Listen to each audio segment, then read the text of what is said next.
get.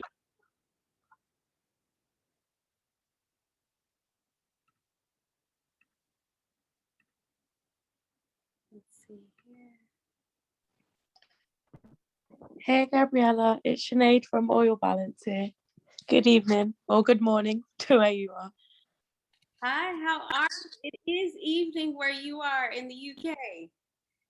Yeah, midnight. My goodness, thank you so much for joining. I appreciate you so much. I I'm looking a hot mess, Gabriella. You don't have to do video if you So thankful. yes, every Wednesday. This is an interactive chat. I'm so excited because I've been waiting for over a year now.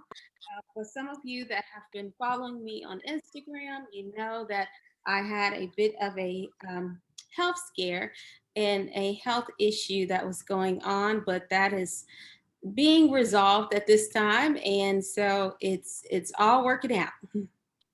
Good, amen. We're grateful for that. Let me see my. Good. Okay, there we go. I'm trying to get all these things. And so let's see. I got Sinead, I got Diana, I got Kia. If I pronounced it wrong, Miss Coleman, I'm sorry. I got Chloe, Florence, Sharda, Malik. How is everyone this lovely Wednesday? Are y'all about ready for the new year like I am? I'm never one of those people that's like, oh, I'm so pumped up. Let's get the new year started. We're gonna start on day one because I'm always like I start every day. But this year I am like, let's get to it. Let's go ahead and just go to the new year and get it over with and let's just start fresh. Let's shout it out. Let's do whatever we have to do to just feel good about it. Are you guys feeling? Do we just speak, or do we like raise our I don't know. I don't like to get too excited. I just like take it as it comes, and Mhm. just take every day one day at a time. Yeah. Yes, yes. That's how we gotta go about it, one day at a time, because things are so, they're changing so much, things are happening. Where are you located, by the way, Malik? I actually live in Atlanta, but I'm in New York right now. Perfect. Okay, okay. So you're visiting New York and then you come back to Atlanta? Yeah, like I'm doing research. I'm trying to move here, kind of, but I'm just feeling it out. Yeah. Gotcha. Well, look, if you need some assistance in New York, let me know. I know somebody. Oh, thank you. Thank you. Okay. Hi, everyone else. So we haven't started yet. I just wanted to just say welcome to everybody that's joining this chat. I see we got Brittany, Markeisha that's added, Portia, Sasha. How's it going, everybody? We are getting pumped up and getting blasted off. I hope you got your water because I got mine. And we are going to do goal planning, Operation Goal Planning 2022 activated. And yes, we're about to make it happen. So let's just take a little sip. Take time, don't choke on camera. That's the goal. I'm like, don't choke. But no, let's get to it. Hey, everybody, come on in. So I want everybody to come on in. We have about 30 plus people that's registered. I'm not going to hold the time too long because I thank you guys for being in here and being on time because I do have a schedule today and we are going to make things happen. Let's see. Yes, yes, yes, yes. Okay. So for some of you, you may not have followed me on Instagram, and you may, hey Zarita, hey Jen, hey Sierra, y'all gonna get tired of me saying hey, but I'm gonna say hey to everybody.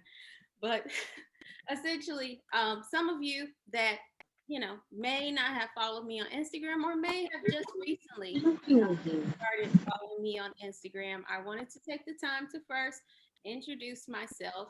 Um, I'm obviously Gabrielle Johnson, and I am a native of Memphis, Tennessee. I originally moved to Atlanta, Georgia in 2012, right after undergrad. I graduated from University of Memphis, so I am a Tiger.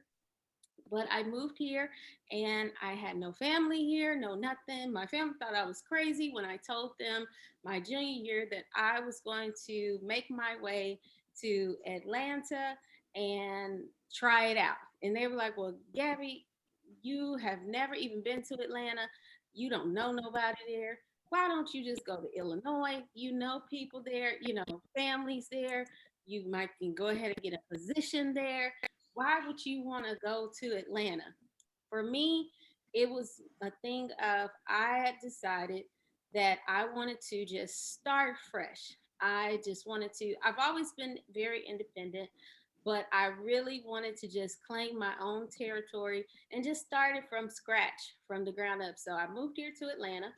Um, I try refreshing. Okay. I moved here. I moved here to Atlanta, and essentially, I knew that I wanted to get into real estate. I knew I wanted to get into real estate because I actually did some research before I moved here, and I was studying Warren Buffett, and I just knew that this it seemed like this man was the blueprint for everything that was going on. He did stocks, he had his hands somewhere in real estate. He was a true businessman. And at the time, so I'll back up a little bit. At the time when I was in undergrad, I was actually studying communications. I had a background from high school being a director in a play, you know, being an actress in plays, to winning awards, to writing for the Commercial Appeal, the Teen Appeal, and so on and so forth. And I knew that I wanted to be, at the time, I knew I wanted to be on TV and I wanted to do broadcasting. And I was like, that's my path, that's my goal, and this is what I'm doing.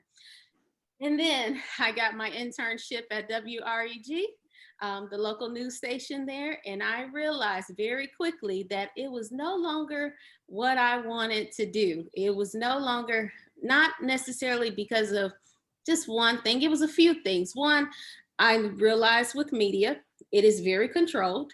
It is not what it was like when I was writing for the Commercial Appeal and my little segment of what's hot right now. It was not, you know, any of that stuff that I had learned before or I had won awards for before.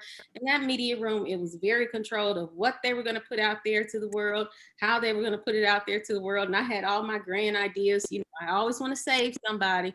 And at the time in Memphis, you know, similar to even now, a lot of times they just talk about crime and things like that on the news. So I was like, well, I know about this story. I found this story on this young girl that's doing this, and this boy, he's doing these bow ties, and this person's doing this, and I want to go over those things.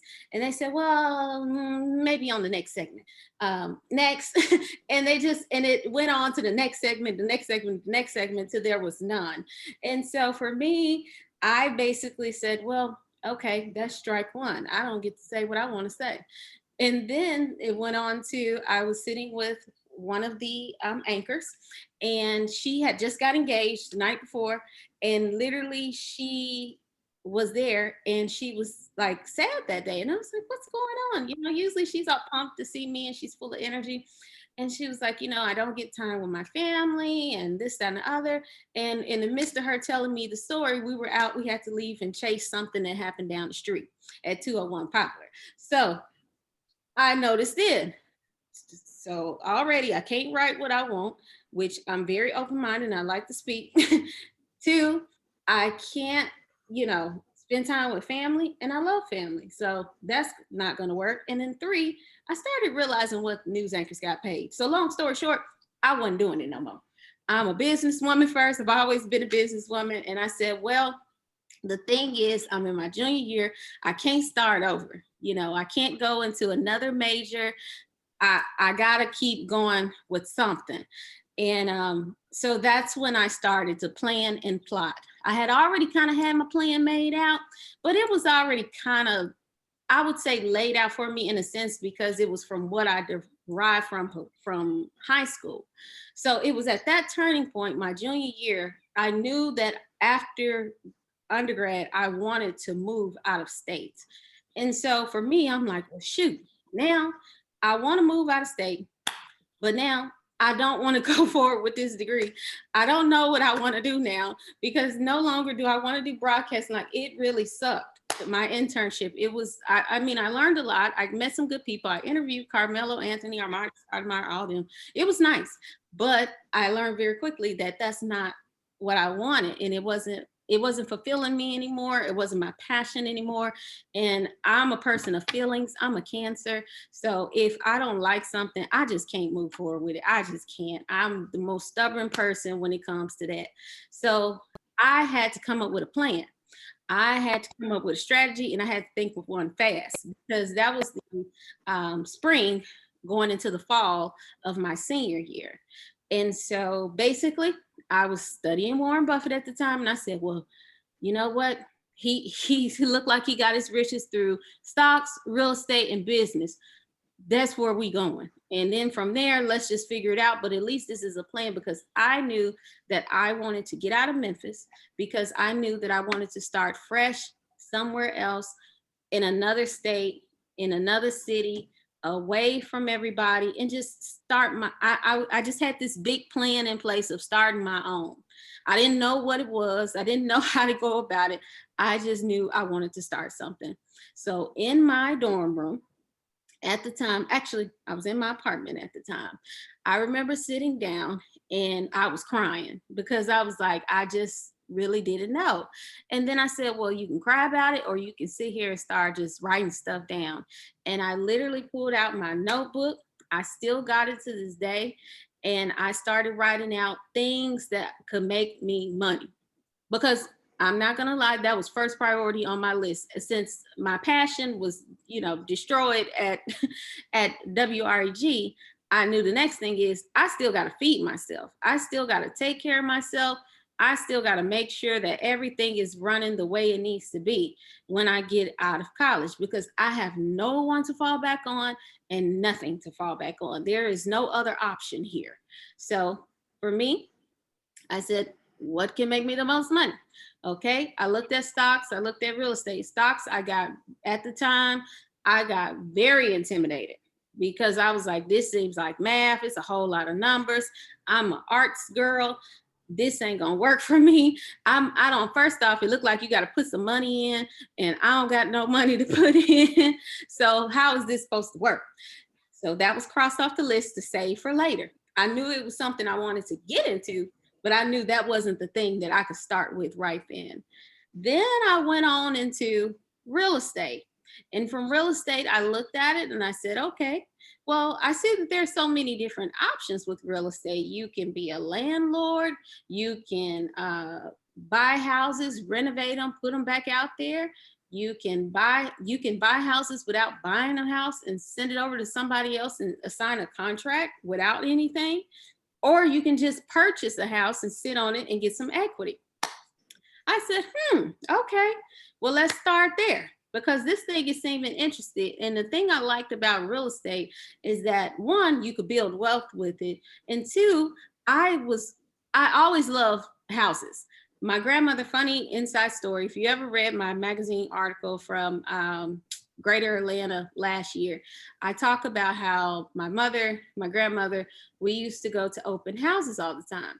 And I used to, at 9 years old, my grandma used to take me to open houses every single weekend. And they used to play like they were ritzy, rich women, and they weren't. But it was exciting, it was fun, and that stuck with me. And so I always loved home and garden books, all that kind of stuff. I always loved things about houses and design. Didn't know that fast forward to 2021, I would be doing houses and design. At the time, I was supposed to be backtrack back to my junior year, I was supposed to be a broadcaster.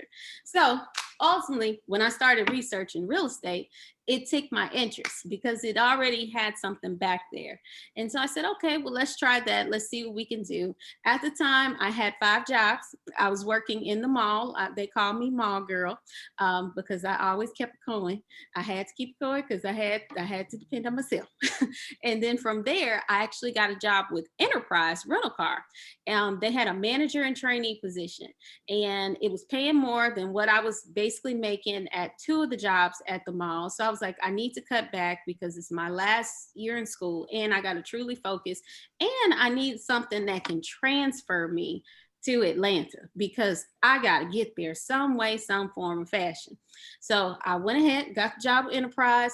They worked me like a Hebrew slave. They literally had me washing cars, all kind of stuff, but I was focused and it was rough. I was out there, you know, I always tried to be the cutest of the cute, but I was out there sweating and with makeup on and trying to make it happen.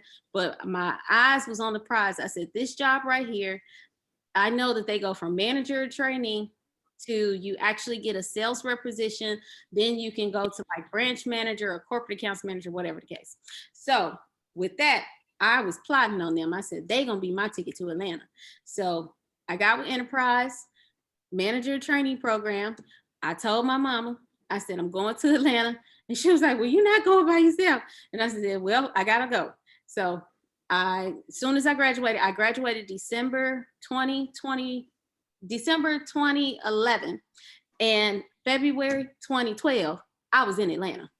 That's how on it I was. I was determined and I was focused, but I knew that at the end of the day, I had to follow a plan. So back to that little plan of in my apartment that night when I was all crying and all this other stuff, I was upset. I literally sat down and I went through and I said, I'm going to Atlanta because one, it sparked my interest because there were so many young Black individuals. I was started watching stuff on TV, Single Ladies, the show was on at that time on what was it on VH1 with Lisa Ray. And I was like, and she said, when you find true love, buy a puppy. Literally, I had got heartbroken that year, all kind of stuff. I went and bought a puppy who is now Poochie. And long story short, I said, I'm going to Atlanta. They look like they living their life. I'm going to be just like them single ladies. I'm going to be fabulous. Maybe I'll have me a store. I don't know. But I'm going to Atlanta. And everybody seemed to be doing good in Atlanta. And you just did not see that as much in Memphis. People were doing well, but you didn't see a lot of at the time. Now you see a lot of it. But at the time, you didn't see a lot of young entrepreneurs. It really kind of came with my generation that you would see, you know, people were willing to share more information. But at the time, while I was there at school, you did not see that much. And my eyes were just like not set on anything in Memphis anymore. I was over with it and done. So Atlanta sparked my interest. And I saw that the cost of living at the time was very much affordable. I found a place that was similar to what I was paying in Memphis. Fast forward, I bounced. I went on to Atlanta. I transferred with Enterprise. I met a realtor while I was at Enterprise. He had got with Enterprise. He lost his position. He had some kind of ranking with some company in real estate, but when the market crashed, he got messed up. He was working at Enterprise. Didn't know he was supposed to be my little angel because he sat there and talked to me in the break room and was like, why don't you buy a house? Not knowing that he just trying to get a sale out of me.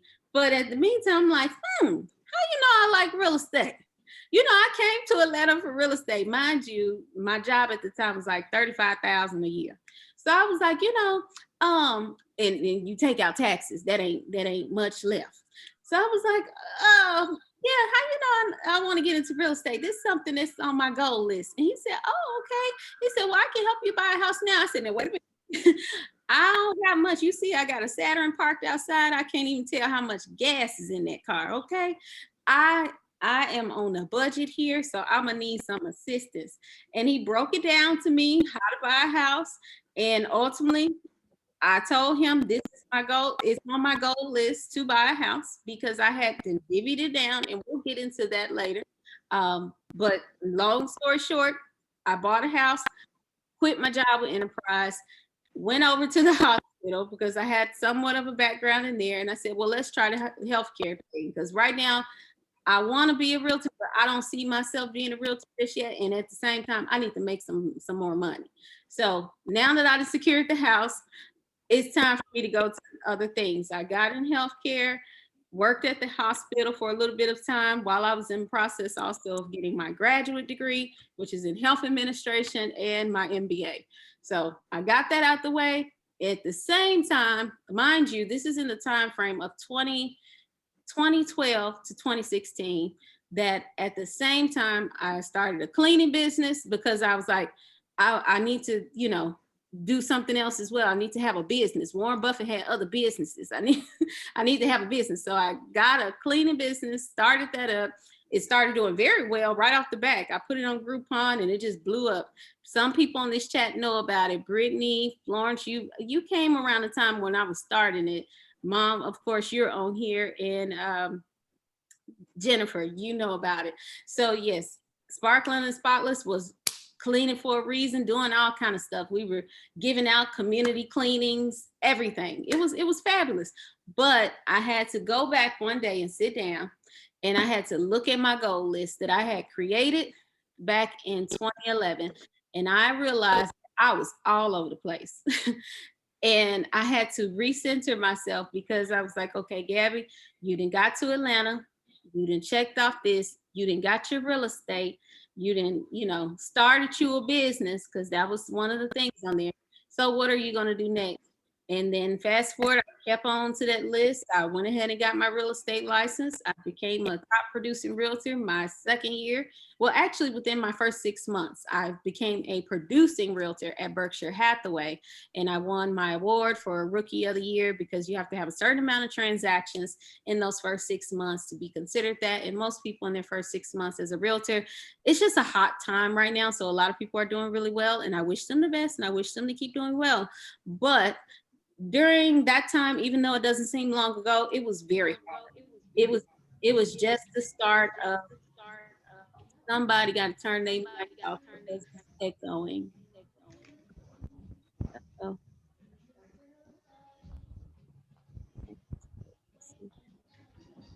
okay. Hope you guys can still hear me. Okay, I'm pretty good. Oh, here we go. I can see who the corporate is. Give me 1 second.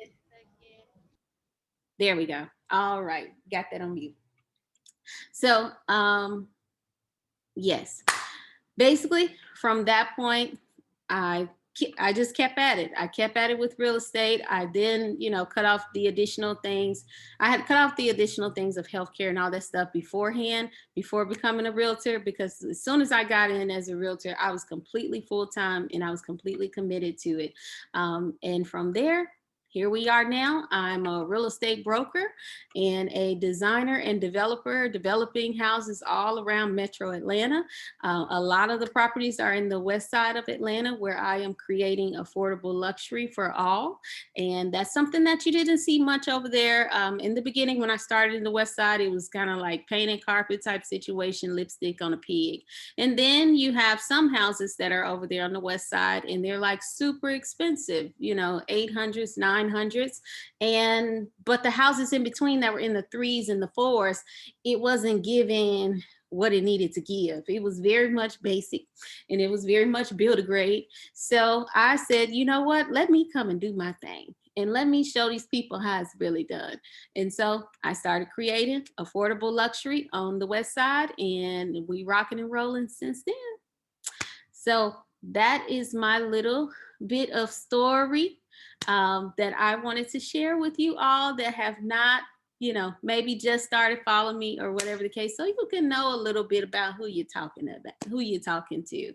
I wanted to take time once again, because people have joined since I started. Thank you so much for joining this call. I am very appreciative of this. I literally just put this out on, Sunday night. And so I'm thankful that you guys took the time out tonight to join. And furthermore, I know that, these so far 25 people that are on here, you really feel like you can get something out of this and that I can teach you something. And so that itself warms my little heart, because it's something that I truly like to do. And I really do like to help other people. And I just unfortunately haven't been able to do as much of that in this last year, but definitely the rest of 2022, you will see more teaching. I do have some coaching courses coming out. So I'm super excited. I'm super pumped up, and I can't stop thanking you enough. So yes, I see the comments. Thank you, thank you, thank you. And so yes, I want to give you a quick agenda of how this is going to go. So basically, Operation Goal Planning Activate 2022.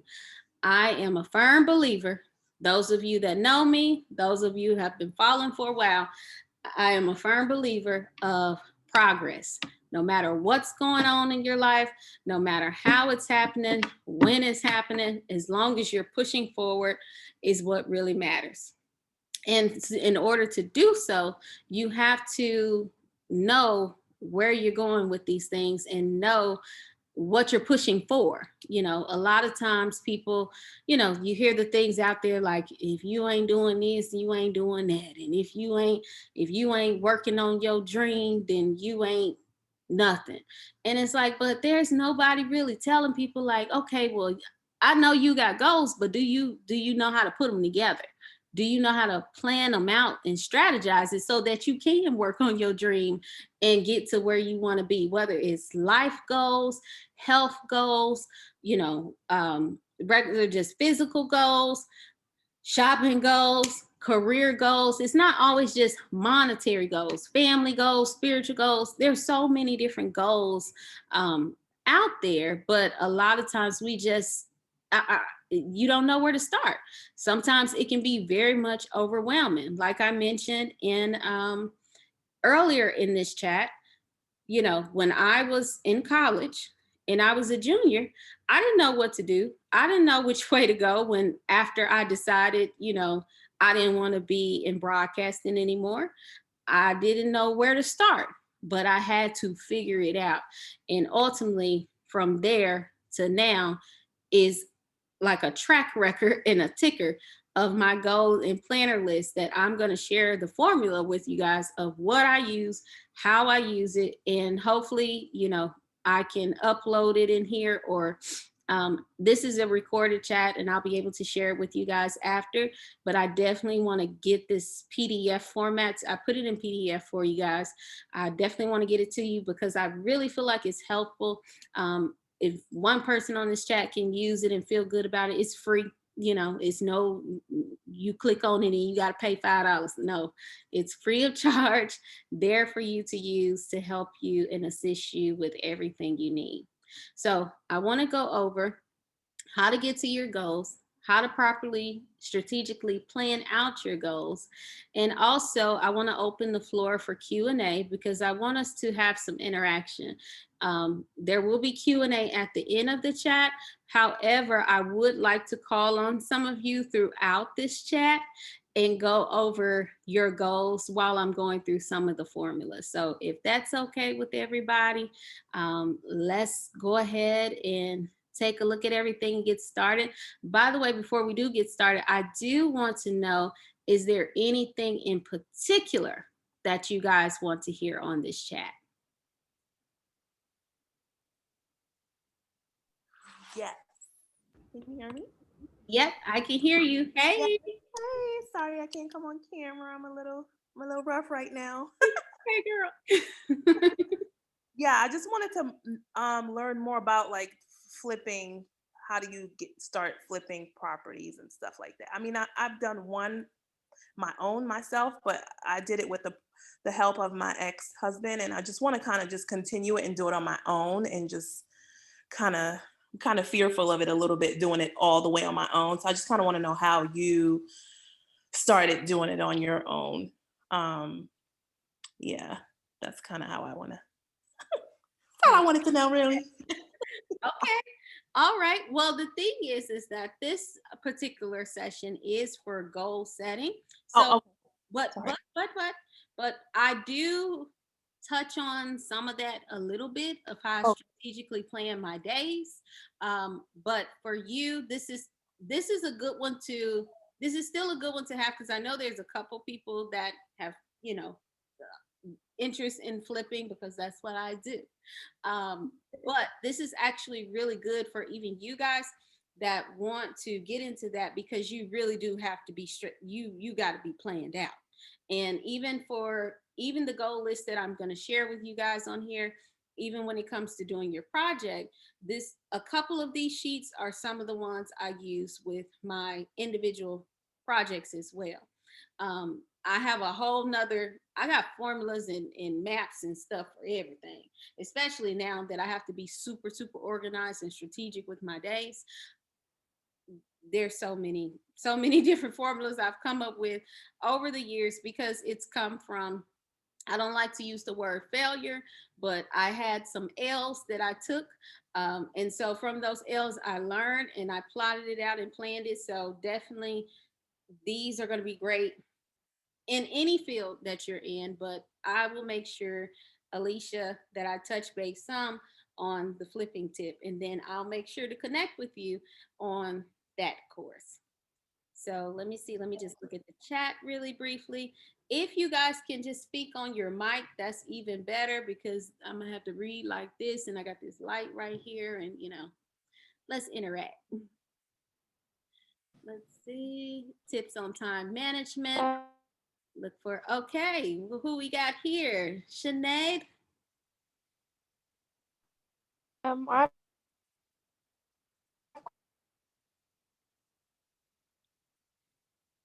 Come again. got a question. Okay. It's Sinead again, sorry. That's okay. I Can you hear me? Yeah, it's a bit staticky, but I got you. Oh, I don't know if you. Okay. Hello? Okay. Am I back? Am I back? Yeah, I can hear you now. I think. Okay. That's fine. So my question was, Hold on one second. Sound like a robot, honey. how do Oh, there we go. Wait a minute. Sinead's thing is a little messed up. We're gonna fix it for her. Hold on. Okay. We'll put her back in the room.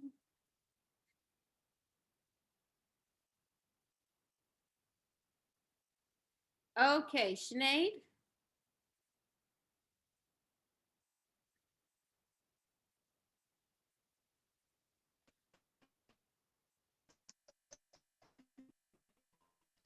Hello.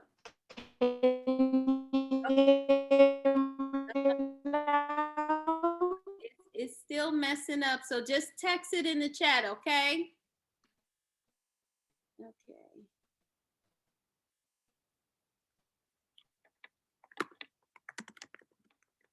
I'm just gonna help her out a little bit. Y'all, Sinead is in the UK and she has joined this call. It's 12 o'clock over there, so I'm giving her a little bit of grace. Her Wi-Fi probably sleep. Yeah. Hi, I have a quick question or what I would like to get out of this if possible. So, can you hear me? I'm driving. Oh, yes, sorry. I can hear you loud.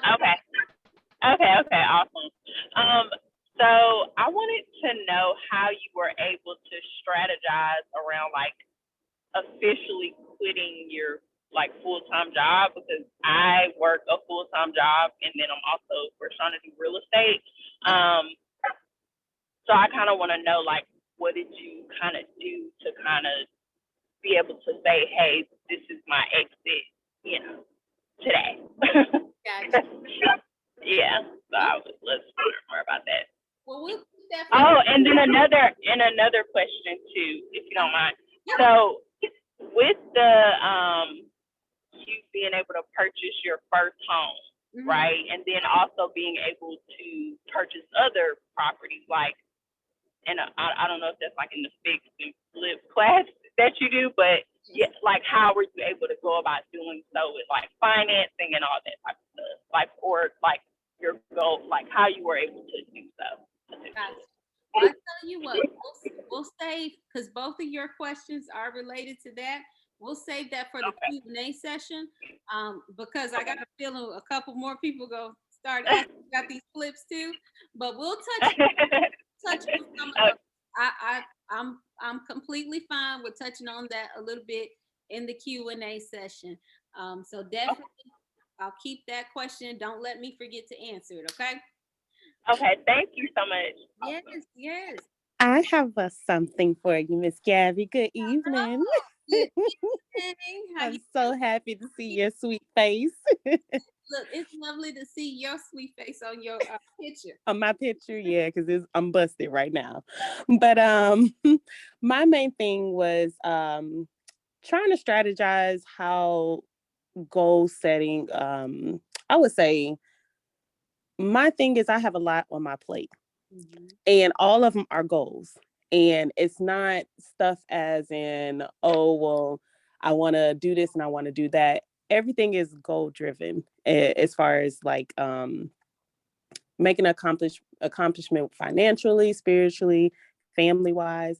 When you have so much on your plate, how do you strategize by taking the time out for each one of them and accomplishing them? Okay. That is one that I am touching on as well. So I guess we can just go ahead and get right into this, because this is definitely, let's see here. My question is having features since I find it hard to plan, and how you can advise me on how to successfully complete a project, a constant interruptions. Okay. Yes. So that is Markeisha, you have opened the floor, because that is the question that a lot of people have. You know, how do you, a lot of you in this chat, may already know what it is you want, but it's how and where and which one do I start on first? How do I strategize this out? How to properly plan it? Because I got other things going on. I'm working a full-time job, or maybe I own a business already. I have a family at home. I got all kind of stuff going on, but these goals are obtainable, and it's something that I know I can get done, but it's a bit overwhelming right now, and I'm just trying to figure out where to start it in the right direction and make sure that I'm going the right route.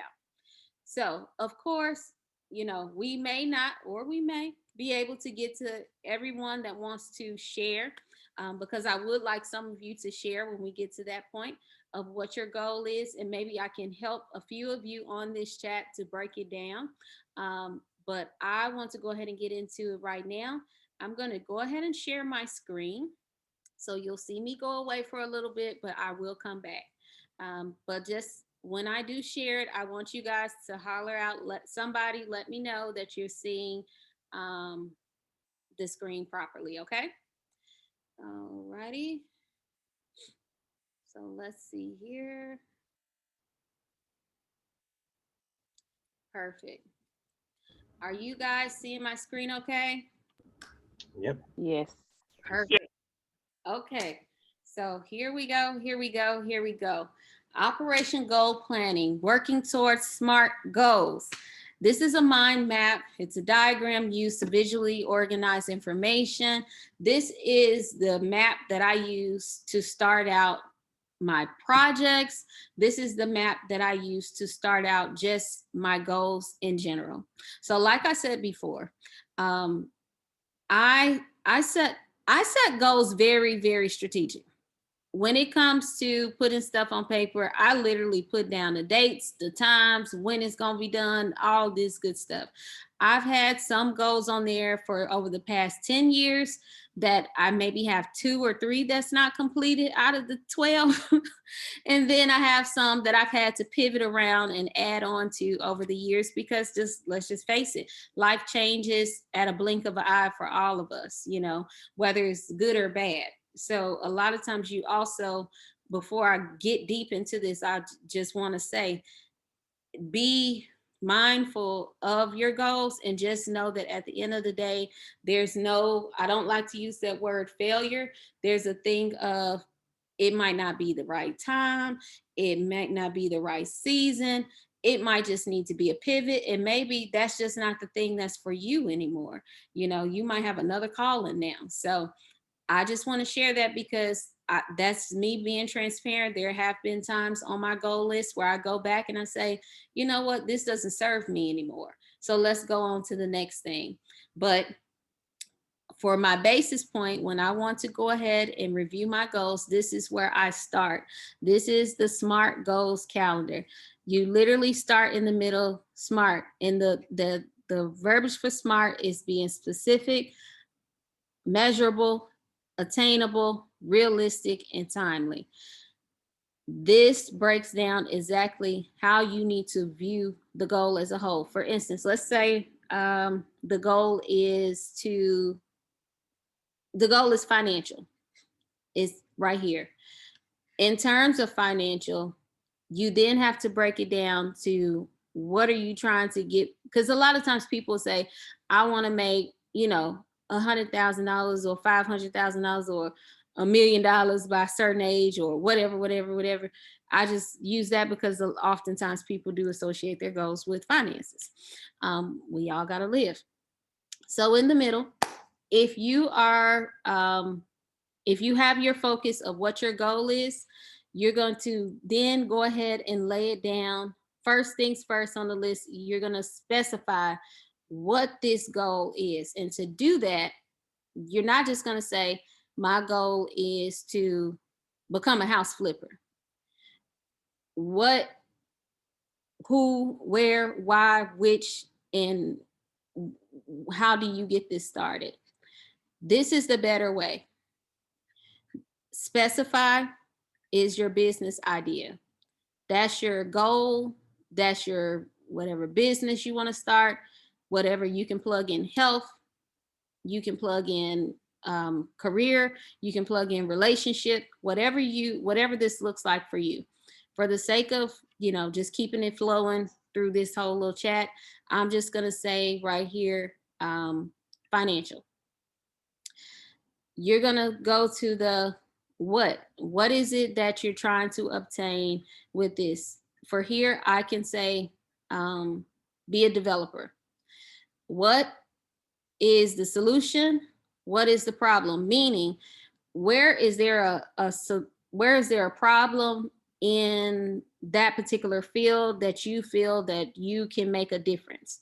If it's a situation where you feel like, in my instance, I felt like there was a void in individuals that really take pride in, obviously there's some people out there, but I felt like there was a big void of individuals that do not take pride in their renovations or their designs on the West Side. They're just strictly coming in. Some of you are agents on here, you go in these houses and they look like, somebody just came in with a paintbrush and didn't change nothing whatsoever.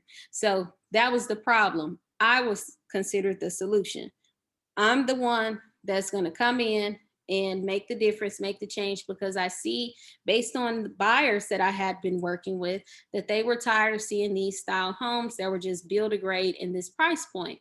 Why is it that in this particular price point of $250 to $500 that it looks the same? Everything looks the same. Why is it that they can't have somewhat of a little sense of a luxury and still be able to have in their price point? Now, obviously, you can't get marble floors everywhere in that price point, but what I saw the difference was okay, well, even in terms of lighting, just playing with different lights or just playing with different hardwares, you can make a big difference in a house. So I found a solution. I recognized what the problem was. I knew my target market because, again, I knew that I wanted to go for that affordable luxury. And I knew I wanted to, emphasize on the west side of Atlanta. As far as if I had an office, I knew I wanted to be centrally located so that I could easily get to any of my clients or any of my projects. And i.e., I got my office at the Battery because it's very close to in between where I live and where my projects are. And then the how. How do I become this developer person? Okay, how am I going to fund it and how am I going to start it? What do I need to start it? Do I need to get licensed to be a developer? Do I need to have proper insurance to be a developer? What all do I need to do? Right here, this is where you do your individual research for your particular field and just really take the time to break down how. That's where you see those Google links, how to be a beautician, how to be a electrician, how to be, and they tell you, well, you go to school, you do this and this for this amount of time. Start doing your research, dive in on how you get to this. And then from there, you can decide how it's going to be funded. How is this business going to be funded, or this idea going to be funded? Am I going to be able to, do I need to pay cash, or is this something that I can get a loan? Is there some grants out here for this? This is where you can put all this in this category. And then for who is this for? Are you the CEO? Is there going to be particular buyers that you're going to be working with? Whatever the case. If let's say you're a boutique owner and you want to own a boutique, you want to open a new boutique, who's going to be your target buyer, but also what companies are you going to buy from? That is kind of where you can look at this. Who's your vendors going to be? Scroll one time. Let me see, move this out the way. Sorry guys, my ledger is at the bottom. Here, I'm gonna skip over the why and go to the when.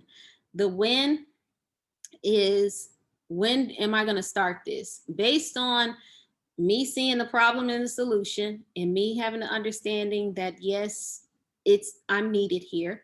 Me starting to understand who my target market is, me understanding of how do I start this, how do I fund this, who's going to be my vendor or my buyer of my product, when is going to be my start date.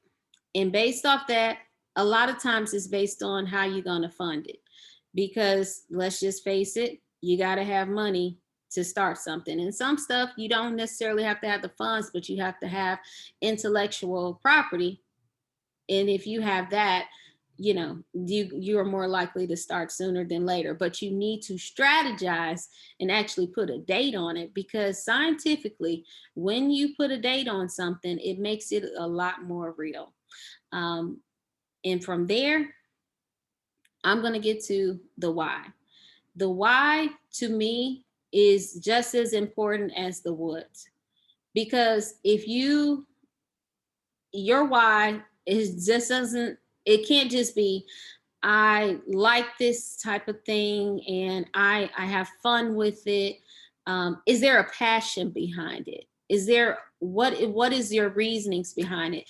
If this goal right here is financial, why are you looking for financial? Not just because, well, I want to make a lot of money. Why do you want to make a lot of money? Well, if I can use me for an example, I have 3 godchildren. I take care of myself. My dream is to take care of my mom.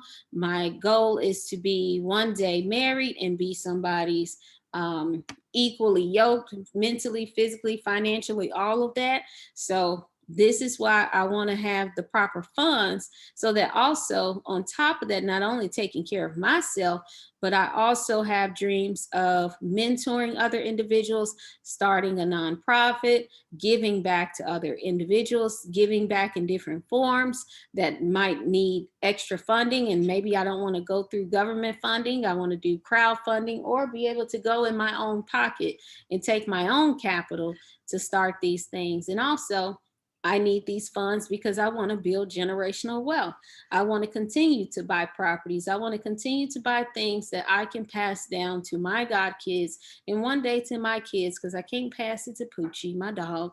But I hope to one day pass these things along so that those godchildren of mine or children one day that will come, they don't have to go through as much stuff as I went through growing up. They'll be able to have a bit of a head start and have the proper tools in place so that they can make a difference in their family.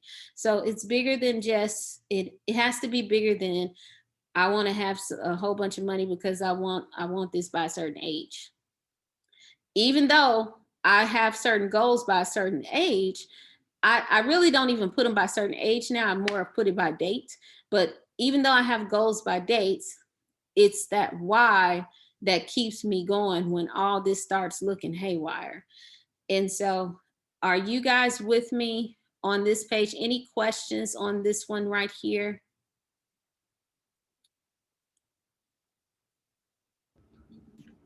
No questions. No questions. All righty.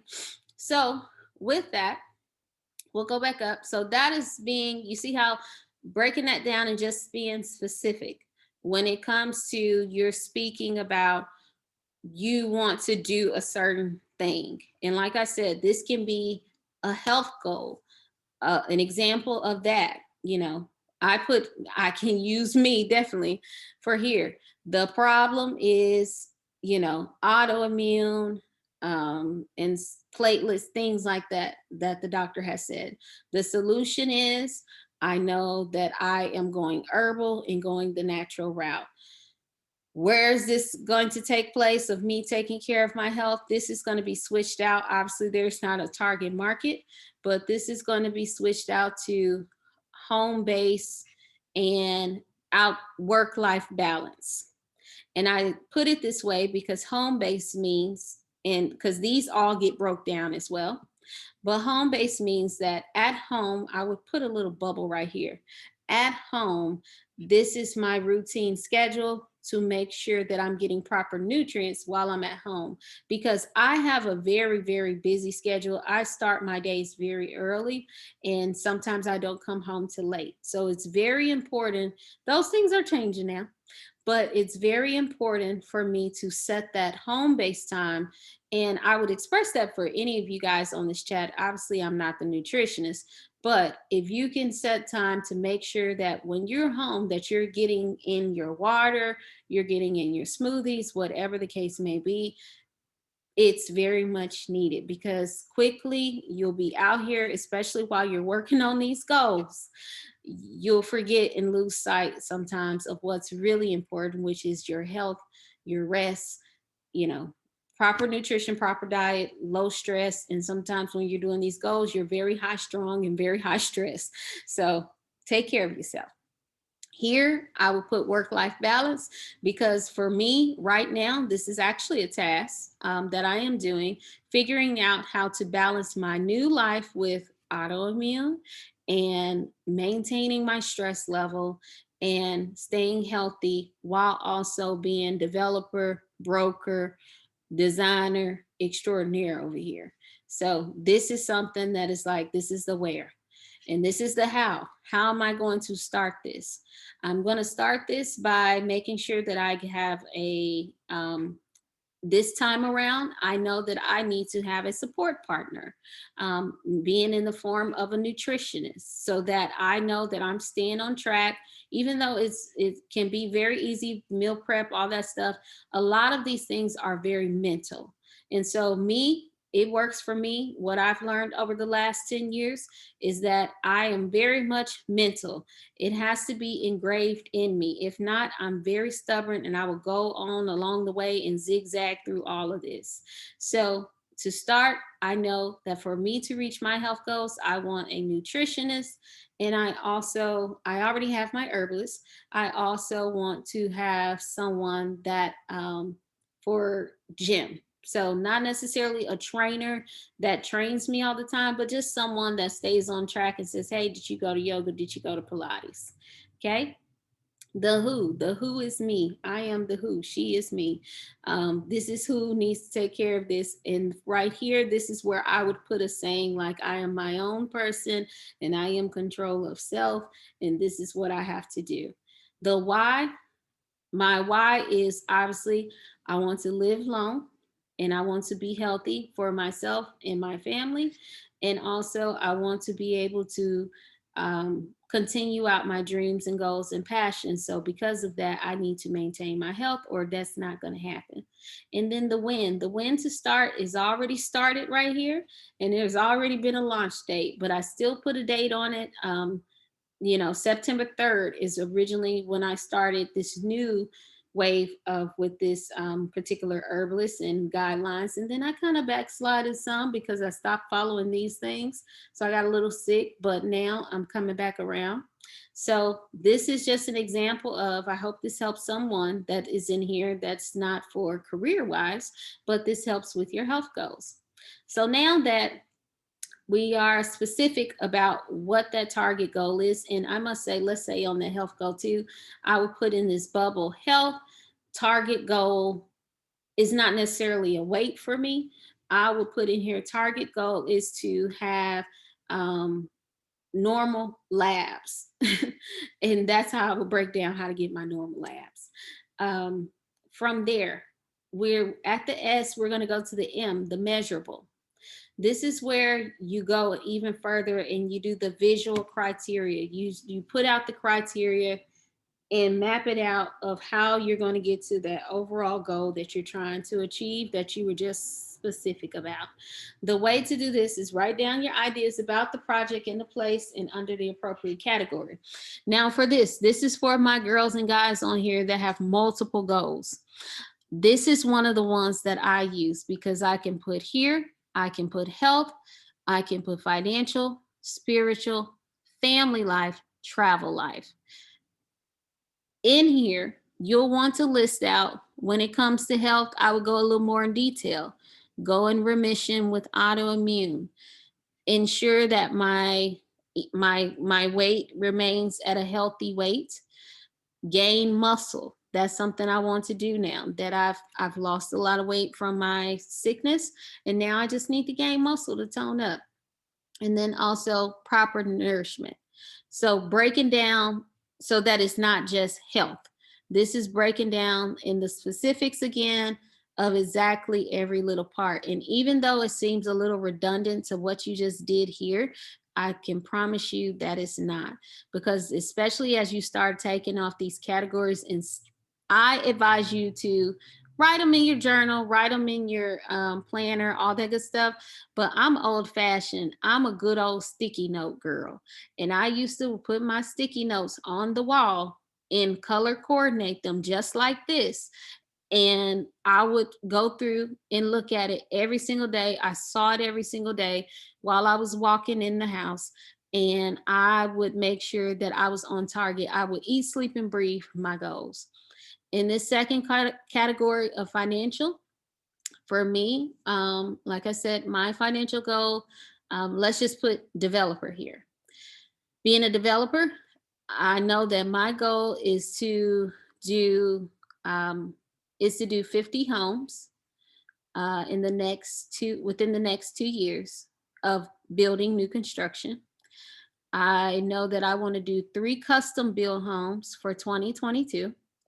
I know that I want to complete a subdivision project, and there's several other things in here that I want to do. But you see how it wasn't just be a developer. In here is breaking down just those few little categories.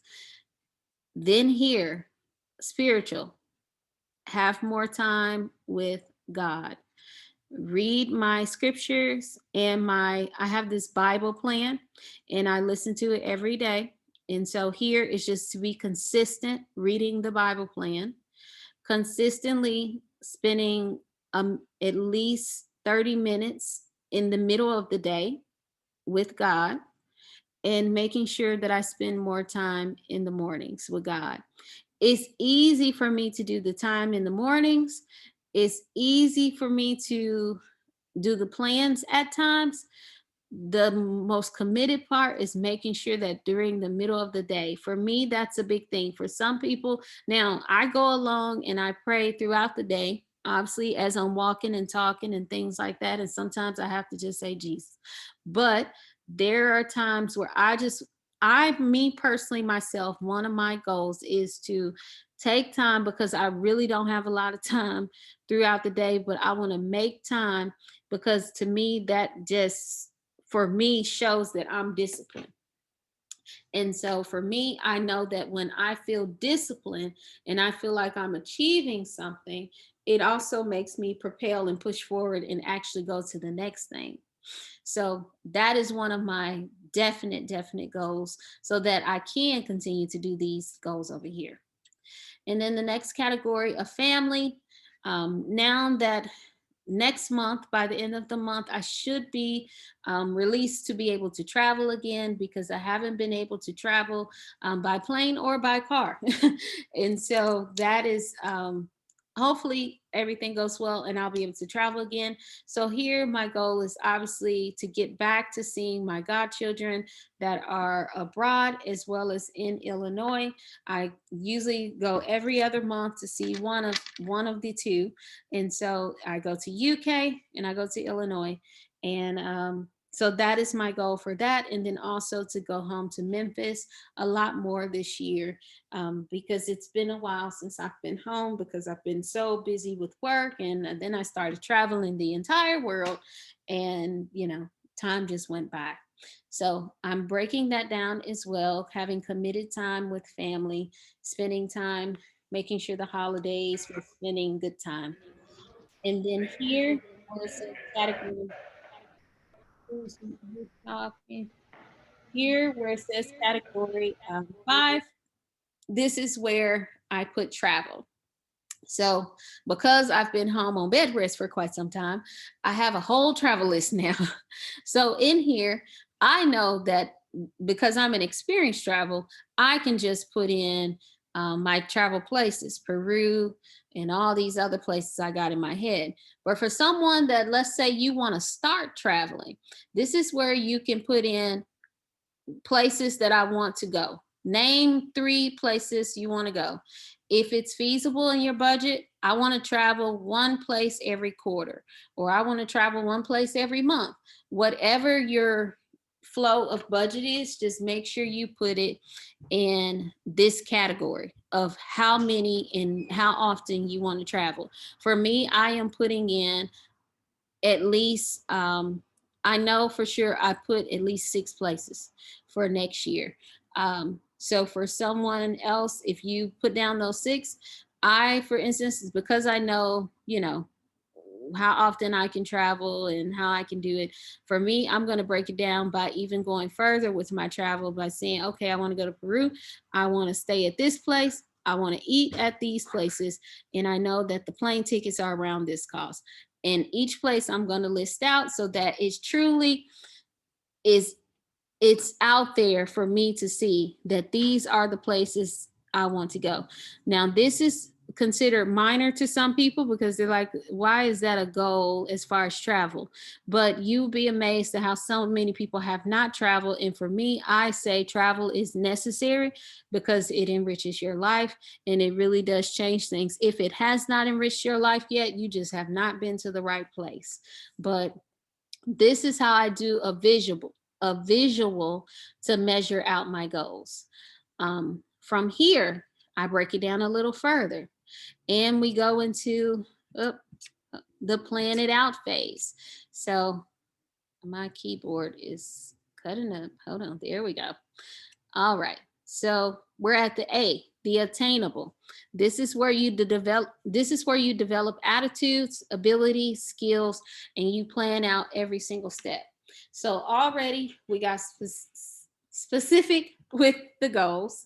Then we got here to break it down and make it measurable, make it visible, where we can say, okay, this is the visual criteria of what these goals look like. We got the headers of what these goals are listed as at the top, career, financial, family, travel, thus so on, thus forth. Now It's time for us to completely plan it out. So this is not for every 5 categories. This is for one goal each separate category. You're going to use a separate page for each one of these. So like for here, I'm going to have plan it out developer, plan it out plan it out health, plan it out spiritual, plan it out travel, plan it out family. You're going to do separate ones so that it's very clear that this is a completely different goal sheet. This is where I'm going to take it down all the way to a notch. So for instance, I'll do one. Developer. I said here that I want to do 3 custom homes for 2022. Okay. I will put 3 custom homes 2022 right here. How am I going to do it? What areas do I want to focus on? Is task number 1. What price point of these custom homes do I want to be? What is the size of these custom homes that I want them to be? What is the style? What is it on a basement or is it not? Is it modern? Is it traditional? What is the average land cost? This is where I'm going to break it all the way down for the custom home so that I can make sure that nothing is unturned right here. And also, while I'm breaking it down, if I'm looking at it and I see here that, okay, this is the target area. I want to target Sandy Springs. I want to target Mount Perrin Road. On here, I'm going to go ahead and start listing out different lots that are currently for sale. So that way I can see a visual that this is you can even do this particular part I always do on my computer, because this one I can go and make different bubble maps, scratches out everything to really see what it is that I'm doing here. I can list out some lands. I can then go in and say, these are the modern style. I'll put some pictures in here of what that modern style looks like, put some clip arts.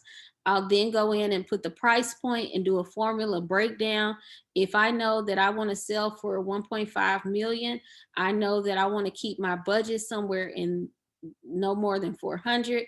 And I know I want my profit to be somewhere in 6, 7, 800,000. Or I want to do, more than that. But I'm going to break it. I hope you guys getting the gist of it. I'm going to break down every single piece I'm not just going to sit here and say, the goal is I want to do 3 custom homes. Most of the time, a lot of you, I'm going to dig into you a little bit. A lot of you will say, I want to do 3 custom homes, and then you out the chat. No, you're going to stop right here and you're going to break down that particular, because if you don't break that down psychologically, you're not even touching what you really want to do. This is where it talks about this is where you are setting your attitude, you're setting your abilities, you're setting your skills, and you're truly planning out your steps. Because if you're not setting that mental right here to take the time to really dig into this, what are we really doing? You just writing on paper at that point. If you're not taking time to do this, you're going to continue to be very overwhelmed. You're going to be upset. You're going to be confused. And you're going to be like, you know what? Happy New Year. It's another year and I ain't do nothing that I really wanted to do. I took that course with Gabby, and we didn't even, I didn't do anything that I wrote down on that piece of paper, because I didn't go back in and dig deep. So I'm telling you right now, I don't want nobody to have egg on their face. I want everybody to prosper. That's why I'm doing this course for free, because I want you to get this knowledge right here, right now, before we start the new year, because I've been in your shoes. I know how it feels to have all these different goals, have so many things going on in life. You're working a job, you're doing whatever, and you don't know where to start, because a lot of us, unfortunately, we don't have somebody we can talk to as a business consultant or a mentor or whatever the case, or had someone we grew up with that can talk to us and tell us how to get better at this thing. So the best way to do it is to break it down and do your research and really strategically plan and plot out. Then you're going to go over to the next one, still in the phase of the developer. We're still talking about the one goal, but we're going to go to the next step. Here was the custom homes. Now let's get into the subdivision.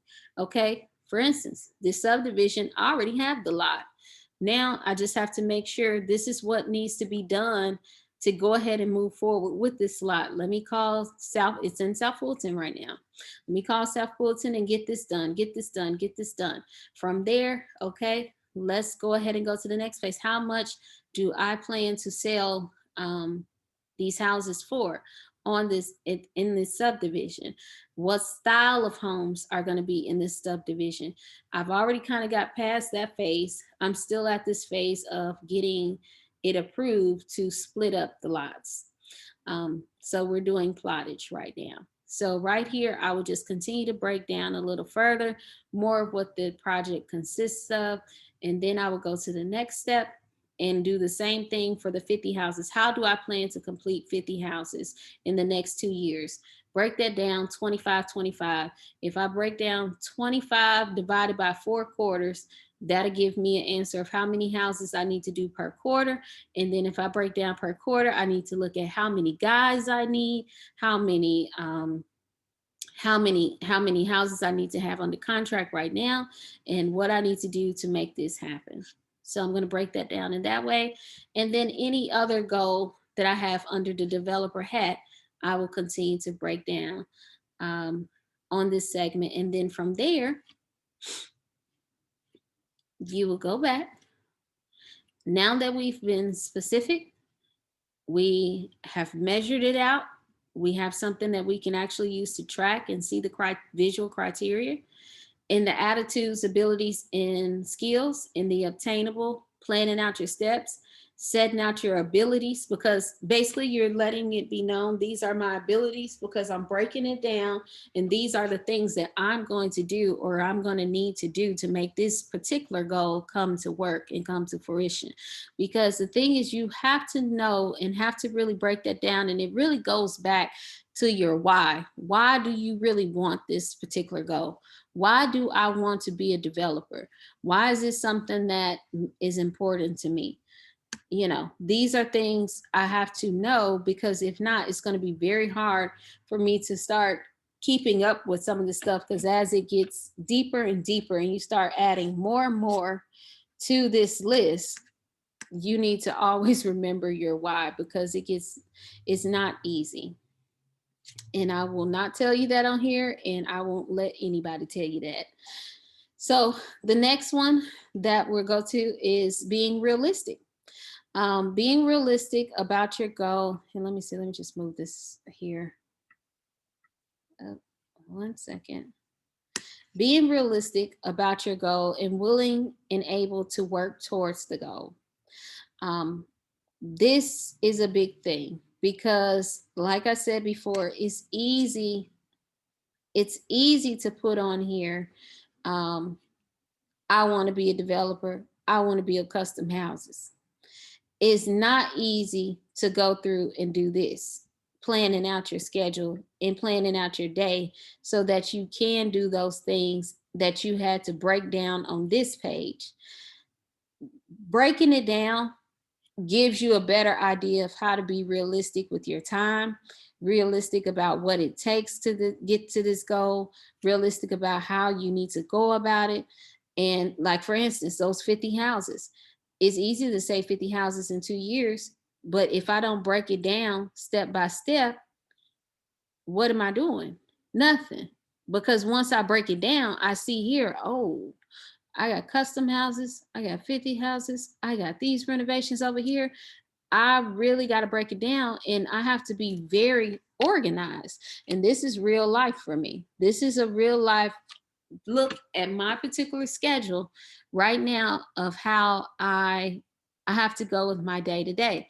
And so I challenge you guys to ask yourselves right now before, I get in. I'm gonna go over some more stuff, and then I'm gonna get into the question and answers, and then I want to take the time before question and answer and get into call on a few of you for your goals. And I want to help you to break down just a few on this chat so that we can get a better understanding as well. But before I do that, I want you to think about truly, why do you want this particular goal? What is the reason? Because you have to be realistic with yourself. Are you going to be dedicated? Are you ready to truly make a change? Because this stuff is hard work. And like a lot of you have said, you have a lot on your plate already. So to add this thing, and it's a lot of times not making money up front, or you're not seeing the progress on up front.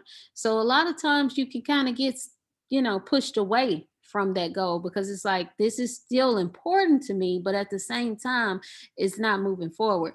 But if you know your why ahead of time, when those days get rough and those cries start to come in, because I still cry, it's still times where it's like, God dog it, it's so much going on at once. But you have to look at what is the reason why you started, and that is how you truly end up finishing strong. And the fulfillment of once you do complete that goal, I can promise you it's like no other. So this is why I want to share my schedule. As you see here, it's detailed, but honestly I have one that's a bit more detailed than this. But on the schedule, 7 a.m., what it looks like for me, to get my health in order, is going to be yoga at 7 a.m. This is a live snippet of basically what this is supposed to look like with my new work-life balance. Yoga, 7 a.m. Breakfast and emails, 8 a.m. These are what I have on my calendar right now as non-negotiable times. Those non-negotiable hours between 9 a.m. and above are blocked out. I have if you have iPhone, they have that new feature now where you can click focus. You can actually type in there the words that you want to appear on the top of your screen for yourself. So for me, I put in there me time, or girl, get your mind right. It's a little more detailed because that's what shows up on my phone, and it'll pump me up. And it's like, this is my get your mind right time. For you guys that ask me on here about flipping, I strongly advise you to have a schedule similar to this, because you need to make sure you have your mind right before your phone starts ringing at 9 a.m. and you start hearing about people and broken your stuff. It's a lot of things that go on with flipping, and we will get to that in another course, but I will touch, like I said, on it in the question and answer. But these are my non-negotiables. 9 a.m. I'm following up. I'm following up with the attorney's office. I'm following up with lenders. I'm following up with my contractors. A lot of times, I'm maybe have to pivot and I have to meet them at this time because maybe there's a design change, whatever the case. But that is my follow-up time. That is my phone call selection time from 9 to 10. 10 a.m. I have my team meetings for my firm, and that's where we discuss all of the Armani agency business of what's going on, how's it going on, and what's moving forward. That's usually about a 15 to 30-minute call. And then from there, I complete whatever minutes I need from the meeting. And then by 11 o'clock, it's lunchtime, because it's very important to schedule your lunch. Because those of you, even that work with companies, you know that a lot of times you cannot get that lunch in because you're moving around so much or you're talking so much. And for you realtors out there, I know how it is. You're on the go. But if I can tell you anything that's worthwhile on this call, is to get your nutrition, because you need that fuel to get you through the rest of the day so you don't get burnt out, washed up. So by the time you get home and you need to work on these things, you're able to work on them because you've done proper nutrition throughout the day. From there, I break it down 12 o'clock. We're doing property runs. And then by 1:45, I'm talking to the city. 9 times out of 10, I didn't talk to the city at 9 a.m. and I'm following up with the city from something where they said they were going to call me back in 10 minutes. From there, city calls. I go ahead and go to my 2 o'clock meetings. That's usually for clients. If they want buyer consultations, seller consultations, things like that. And then my new schedule and goal is to be home by 4 o'clock, have dinner, and to be able to do everything that I need to do to move forward to the next day. I have this reminders list on the side for each given day. This schedule is pretty much the overall blueprint schedule that is followed and make no changes to, unless it's something that just happens. But this particular reminder list is what I make every night of what to do for the next day. So I know for the next day, I need to order tile for the west side. I need to contact South Fulton. I need to check in with the office manager for my client event coming up 2022. Can't wait to release that to you guys. And I need to set open house for a new listing that just went live today. So this is just like my daily reminders. This is something you actually can keep in your phone. I do advise you to keep it in your phone, and you can time block on your calendar. When I come back to the screen, I'll show you guys how to do that. And then here, I always put an affirmation around me in some form of fashion, or some kind of quote that just gives me. And so Les Brown is one that I love listening to him and watching listening to some of his stuff. But shoot for the moon, even if you miss, you'll land amongst the stars, because that means that even if I don't get to do everything that I set out to do, at least I did something, because I laid it out and I planned it out strategically. And for you guys that asked about time management, this is something I actually taught a whole course on at my firm with time blocking. And we broke this down in segments of not just 7, 8, 9, 10, 11, 12. We broke it down to 7, 7:15, 7:30, 7:45. And a lot of people, they have to start their time early. A lot of individuals, especially that have kids, you have to, really make time. And I'm going to come back to that because I want to come back to the screen.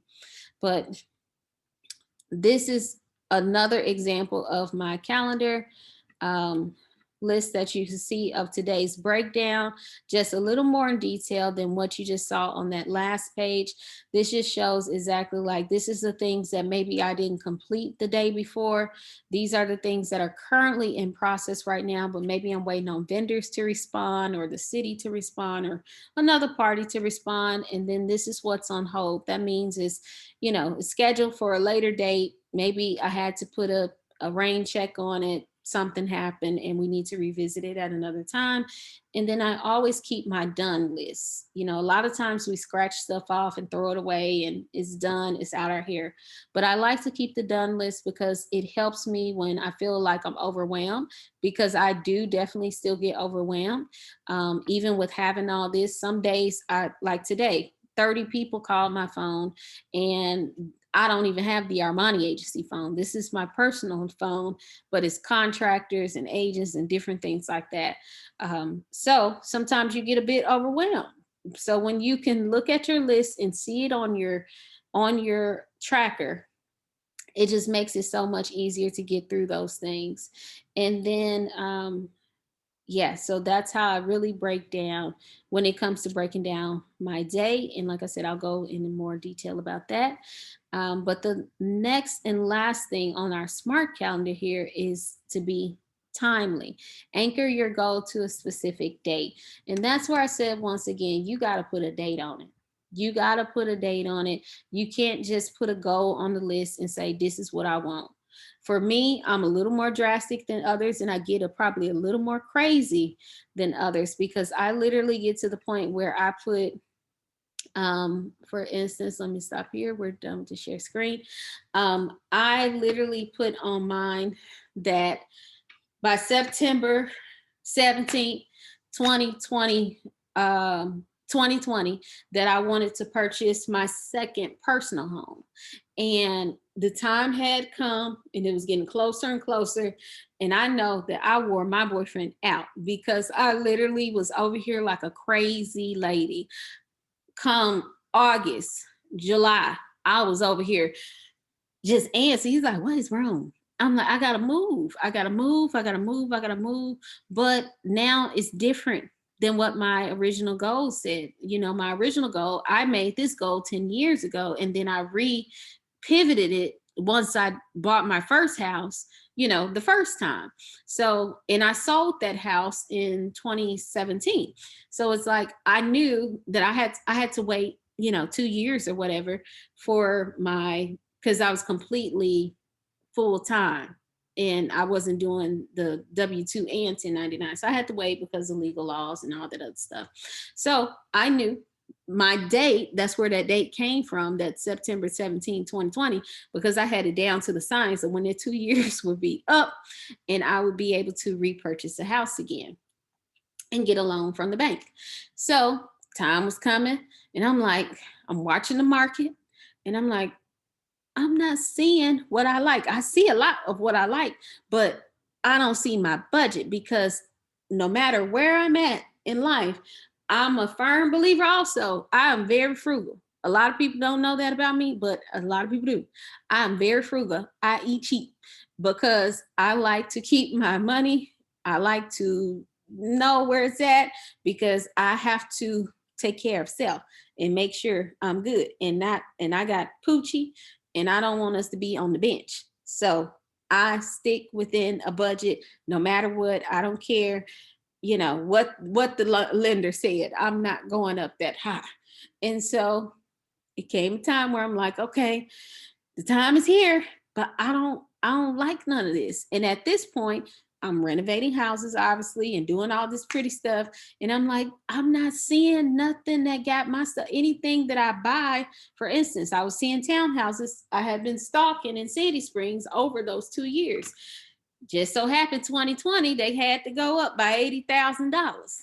And I'm like, okay, that tipped me over the budget. And they don't have what I want in it. Either way, I got to come in and I know I'm going to change the countertops. Light fixtures, I'm fine with. I can change light fixtures. That I can find ways to be, not as costly. But countertops, tile, all that stuff is gonna cost because you got to take all that stuff out. And it's brand new construction, so that stuff it is on there. So with that, I'm like, I just don't see nothing like it. He was like, well, why don't you just renovate a house and get, just do that? And I was like, oh, that is possible. But I still was antsy because I was like, I have a goal and it's been on my list for this amount of time. And if I don't go ahead and do this, I'm going to feel like I didn't do nothing. Long story short, I got a true blessing in disguise because I had to sit back. I had to pray because I literally, y'all, I'm the best when it tells you about goal planning because I'm so strict about it, but I'm the worst when something don't go the way it needs to be because I get anxious because I'm like, it has to go my way and it has to go that way now. But I did learn over these, one thing that lupus and these autoimmunes have taught me is patience. I have learned that sometimes you got to be patient because you never know where your blessing is really at. And what I did not know is 10 years ago and even back in 2012 that 2020 I would start talking about building my own home and building a custom built home. But that came about because I my boyfriend mentioned the whole thing about renovating. Then I started talking to the architect and I told her, I said, you know what, I just ain't seeing what I want. She said, why don't you build your home, Gabrielle? And I'm like, I can't do that. And she was like, well, why not? Because you tear them down to the studs anyway. And y'all did the one over there and basically built it. And so I talked to my boyfriend about it. He's my little consultant. We talk to each other about everything. And I said, well, what you think? He was like, yeah, I don't see why you couldn't. Next day, the Armani Casa was on the rise. I called the architect and I had a whole Pinterest account for her. And I said, this is what I want it to look like. This is how I want each room to look like. I have sorted it out by bedroom, bathroom, master bedroom, master bathroom, movie room, all of that. And she like, well, didn't I just talk to you yesterday? I said, yes, but you put something in me and I repivoted and put my goals to where it need to be. And here we are today. Now I just got to wait on materials when it comes to the Armani Casa. But say that to say, you got to know how to pivot. You got to know how to roll when it's time to roll because you just never know. And I just want to just be clear that I am not one that gets through this thing and it's just fly by night. A lot of times it may seem easy. When you look at the Instagram page, you know, it's like, oh, she's doing this now, or oh, she's doing that now. But it takes hard work, guys. Like, it's not easy at all.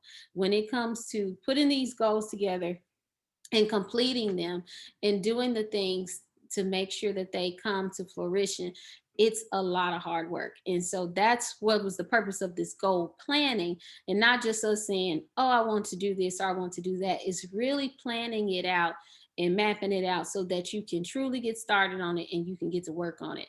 But I broke down all those things to show you, to show you and to say that at the end of the day, if you can get through that first phase of following the SMART mindset, I call it the mindset goal reader. But if you can follow that first block of following SMART, of knowing each way of how this goal is supposed to go, why are you doing it?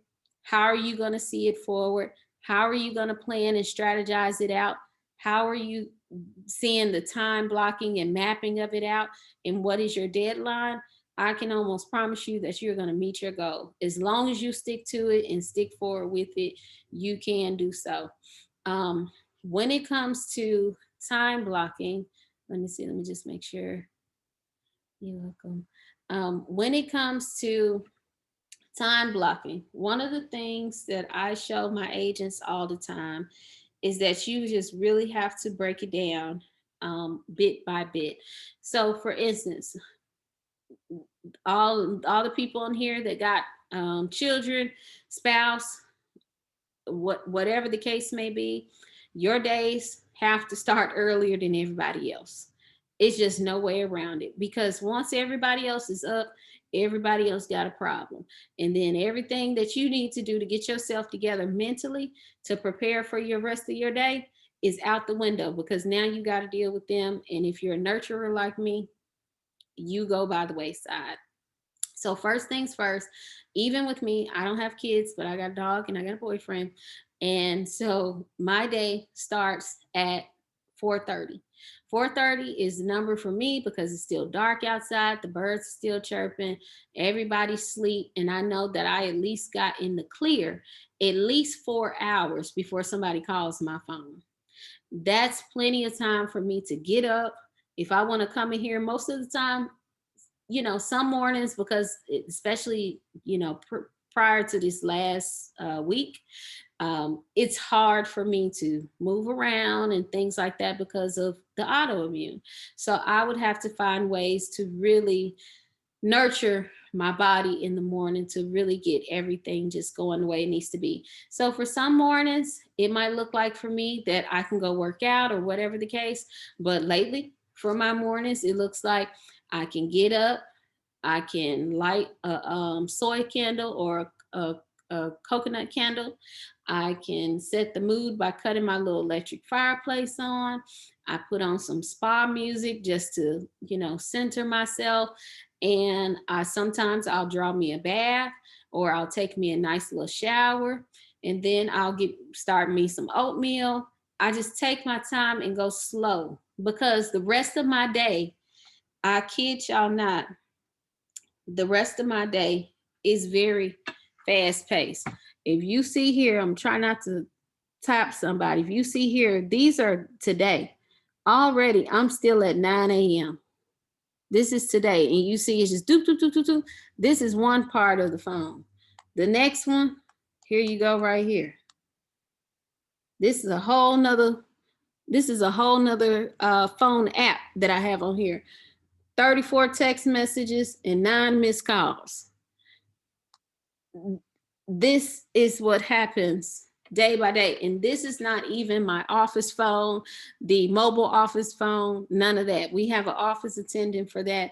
But that goes to show you, if I sit there and wake up at 8 o'clock and people start calling me 8, 9 o'clock, mainly my phone comes on at 9 because my non-negotiable hours. But if I wait until 8 o'clock to wake up, I only got 1 hour until 9 o'clock at night. I figured out real quick when I was talking to the doctor and they was trying to figure out where this autoimmune came from. I said, I probably don't even have no autoimmune. I'm stressed the hell out. That's what's happening. I done sat here and then stressed myself out. I stopped my routine. I started getting up later because my days were longer, and I was answering the phone. Hello, thank you for calling Gabrielle. Ready to rock and roll, running out the door, not eating breakfast, just making sure I'm gathered and together, and I'll figure out breakfast and all this stuff on the way. You cannot do that. I'm telling you right now, especially for you ambitious people on this call, that you got your goals. You know what you want, but you just don't hear because you got to learn how to plan it out. First things first is you got to plan out your time. You got to make your non-negotiables. I don't have my calendar on there for buyer consultations or none of that yet, because I know that I still got non-negotiables that I got to fit in this calendar before I release it to everybody else. Because if you're not good to yourself, you can't be good to nobody else. That's number one. So I start my day about 4:30, so that way it gives me plenty of time to do what I need to do. Now, some people might say, well, I don't need 4 hours. Well, I'm telling you, honey, take as much time as you need. Even if you just want to lay out, read your Bible, read your book, or just sit there and listen to some spa music. It's on Pandora. It's free. It's probably somebody else's account on the TV. Ain't no telling. But I sit there and I listen to it and I relax myself. I relax my mind and I take my time. And before you know it, the sun is coming up. It's a beautiful thing to see. And it's nothing better than to get yourself centered, get where you need to be. You might not have had a good night's rest. You can get your attitude adjusted, have you some coffee, have you some tea, and then you start checking your emails, and then you start working on whatever it is you need to work on. Maybe you won't be receiving calls because the particular goal, but let's say you want to look at fashion, or you want to look at designs, or you want to look at trucking or whatever. You can start researching. You can start this stuff now before you even, truly get into your goal. Start working on your goals after this call by setting the tone of your time blocking and your time management. Because then you can go throughout your day knowing that I started my day with me. I then started it, especially if you work in, still 9 to 5 or whatever the case. I started the day with me. I took time to review my goal in that time of me. And then I went on and went to work. I did good on the job. I'm thankful that I have a job that provides for me and my family. And now when I come home, I'm even more relaxed because Bertha Jean at the job, she don't stress me because I woke up at 4:30 and got my mind together, and I knew I set positive affirmations for myself. So I knew that at the end of the day, she ain't had time for positive affirmations and her coffee was stale. So that's her, and that ain't got nothing to do with me. And when I get home tonight, I can review my goals some more and I can work on these things, because ultimately that's what I had to do. When I was working at the hospital and I knew I wanted to get completely into real estate, there's some people on here that can attest to it. I would get up early. I would wake up early. I would study for real estate. I would research what's going on, how to get my license, all that stuff. Went to the school to get my license, started doing the, classes, all that stuff, all while I was working at the hospital. And then one day I quit. I saved up enough money because I knew that I didn't want to do both. I had a mortgage. I had everything going on. So I couldn't just quit, So for you guys to say it's not that easy, I know it's not that easy. It takes a lot of balls. And I must got a lot of them because I saved my money. I worked doubles, triples, singles, all that I could at the hospital.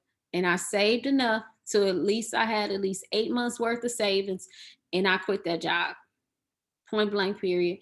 Cold turkey. And I went head first into real estate. I didn't know nobody really here. I had just started meeting people because ultimately when I got here, I was working hard. I was focused. So I I wasn't getting out like that. I wasn't networking, but I started telling my insurance agent, I started telling my doctors, I started telling my dentist, I started telling everybody I was selling real estate, and I put cards everywhere.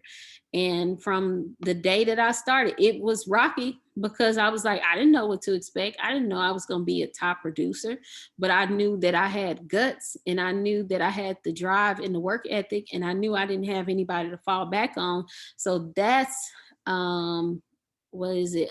Was it Alicia that asked? No, Miss Duncan that asked me that question of how did I get started?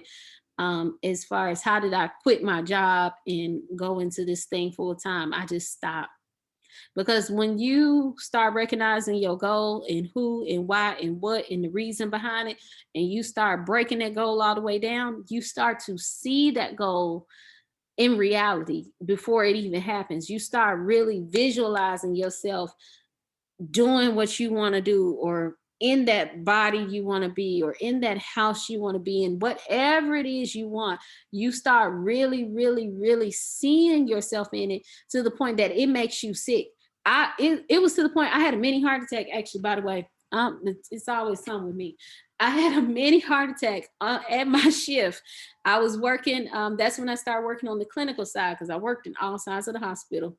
It's another story for another day.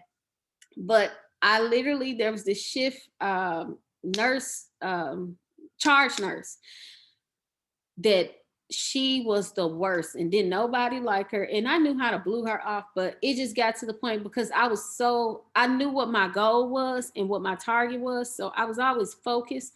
But when it got closer and closer, I got so uneasy that I just could not take it no more. I had a mini heart attack. They were like, why are you having, you tacky and all this stuff? And I'm like, I don't know. I don't know what's going on. I'm just under a lot of pressure. I was in the process of graduating early from grad school. So it was just a lot going on. And then I decided, because I was at my target, and I said, girl, it's time to roll. It's time to go. And I gave them my 2 weeks notice, and I quit. And that's just that. When you're ready, you're gonna make that decision, and you're gonna make that move, and just trust that you'll know. And I don't know if you have a faith base or whatever the case, if you believe in God or you believe in the universe, whichever one, I do. whichever one you want to do it. And I guarantee you it's gonna come to fruition. You just gotta believe in yourself. That's the main part, because a lot of times we think we believe in ourselves, but we really don't.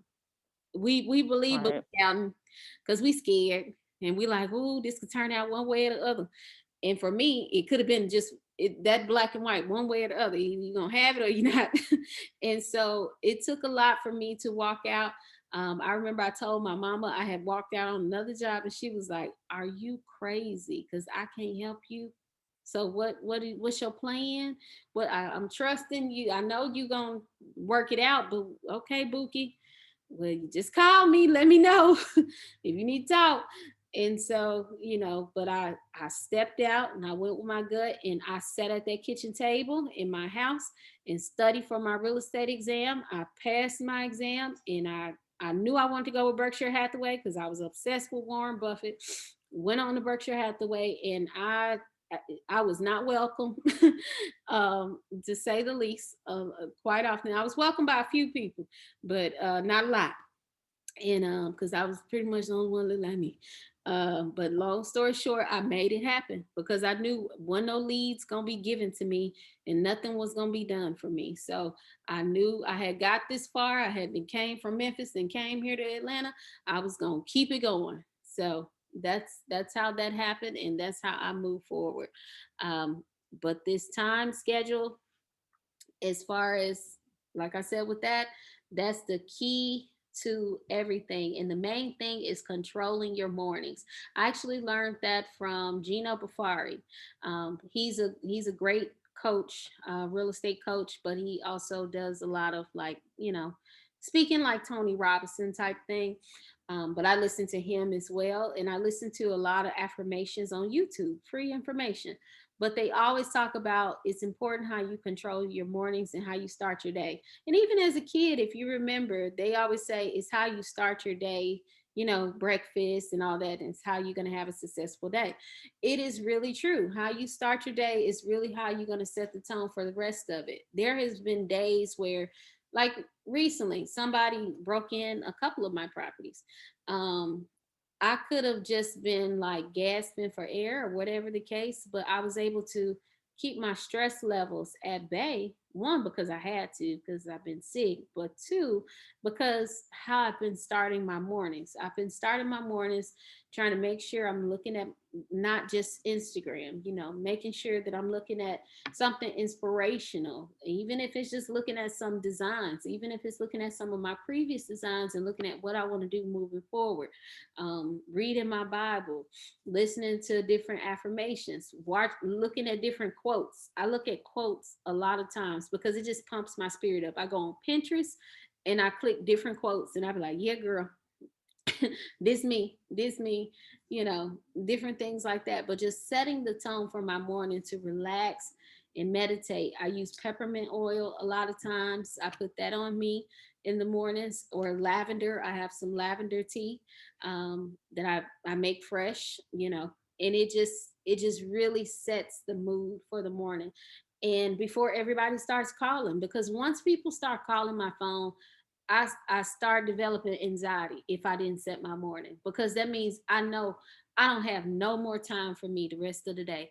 And if somebody starts my phone early in the morning, I know that it's going to continue the rest of the day. So control your mornings, guys. That's the main thing with this whole thing with goal planning, is to do that first so that you can go into those next phases of things. So I have talked for a little while here. I hope you guys, is this a scheduling app? Talk to me. Is this a scheduling app? Which part of that were you looking at? And When you were speaking about how you planned your day out, you had like a template. So I was trying to figure out if is that something that you printed out, or is that an actual scheduling app that you have on your phone that you do daily? gotcha. No, this is a printout, and I'm gonna give this to you guys Okay. to use. But it's I just use my iPhone and I use my calendar, and I time block in my calendar. So that way it blocks out anybody from book. Well, right now no one can book, but when it is time, they can't book on that calendar without me consenting to it first, or it'll already be blocked off. Gotcha. A lot of the tools that you need is right there in your iPhone and your Android. This is true. Right there at the, because I used to download like different apps and stuff like that. I don't use them. I'm so old school. Like I'll use it at first because it seemed fun, but I don't. I don't. The best way for me is just to put it on the regular calendar, because when somebody calls you, unless you're, a creature of habit and you want an app, just go for an app. But when somebody calls you on the phone and you're in the midst of a whole lot of stuff, it's just so much easier. Just go to their calendar. You don't got to worry about network connection, none of that stuff. Just go right to your calendar and it'll tell you everything you need, to figure out from there. Yes, Jen, you said you the same way. I am the same way also. Let's see here. So Sharda, how did you get leads? Yes. So as far as leads with real estate, how I got leads is not being a secret agent. This was so 2016. It seems like it was so long ago, but it was just the other day. 2016, people hadn't really started promoting their business on Instagram. And I didn't either. But what I was doing was using my cards, and I was taking them and I was dropping them off at restaurants. I was pinning them at Starbucks. I took them to the doctor's appointment, took them to the dentist appointment, anywhere that I spent my money, even at Whole Foods. I gave it to the meat man one time. I gave it to the butchers, the cheese guys. One of my guys, he's my little friend back there now. He sees me, he waves, but he knows me as Gabrielle, the realtor, and he still has my contact. And he hasn't called me for nothing yet, but he recognized who I am. And he did mention to me recently, he actually saw my mom, And when I was with my mom, and he mentioned that, you know, he wanted to chat with me, and I said, okay, just let me know. I'll be back to work 2022. But I had somebody call me probably like year before last, from Southern Suya. They had opened in 2017, and I put my card there as soon as they opened. Somebody got a card from there and remembered it. I have people that call me now that I gave cards to in the stores and different things like that, that at the time, it didn't seem like nothing was going on from the cards, but it was happening over the years. Another way that I got leads as being a realtor is just simply cold calling. I know a lot of people say don't cold call and all this other stuff, but again, Instagram, Facebook, it wasn't like that for, you know, chatting about your business. So at the time, I got over the nose, and I need to get back to the basics, but cold calling is always the best way, because these people are not represented. Some of them are the worst people to talk to because they will cuss you out. And then there's others that, you know, if you catch them on the right day, they want to talk, and you find out they got 5 different properties and all kind of stuff going on. So between that, and then also once I did become a realtor, I did become on the scene a little bit more in networking with individuals, and I was going out doing things like that. And while I was going out and people were saying, "Ooh, girl, your dress is cute," I was like, "Ooh, call me if you need some real estate. I'll help you with rentals." A lot of realtors, a lot of times, don't want to help with rentals. For the life of me, I don't know why the hell not, because rentals turn into buyers quite often. I've had a lot of renters that have truly turned into a great situation. So yeah, there's so many different ways to get leads. You just got to just put in the effort. All of it works. It's just a matter of being consistent with it and having patience with it. And now Instagram has been a way that I have consistently started to get leads now from people that have known me over the years and everything. Markeisha is on here. We used to work together at Gwinnett Medical. And of course, I mentioned then that I was getting into real estate, but we followed each other on Instagram, and she seen I was really active in it, and she needed to sell her home and she needed to buy another home, and we completed that last year. So was it during COVID? Yeah, it was during COVID. Yeah. Yeah. 5 years ago, 2 years ago, and then one day it seemed like 6 months ago. But yes, that was, you know, a way of a lead. So Sharda, get on Instagram, girl. I think you've been posting a little bit more lately. And I can't talk because sometimes I don't post as much as I would like to, but I'm trying to get better. As y'all see, I've been a little more active.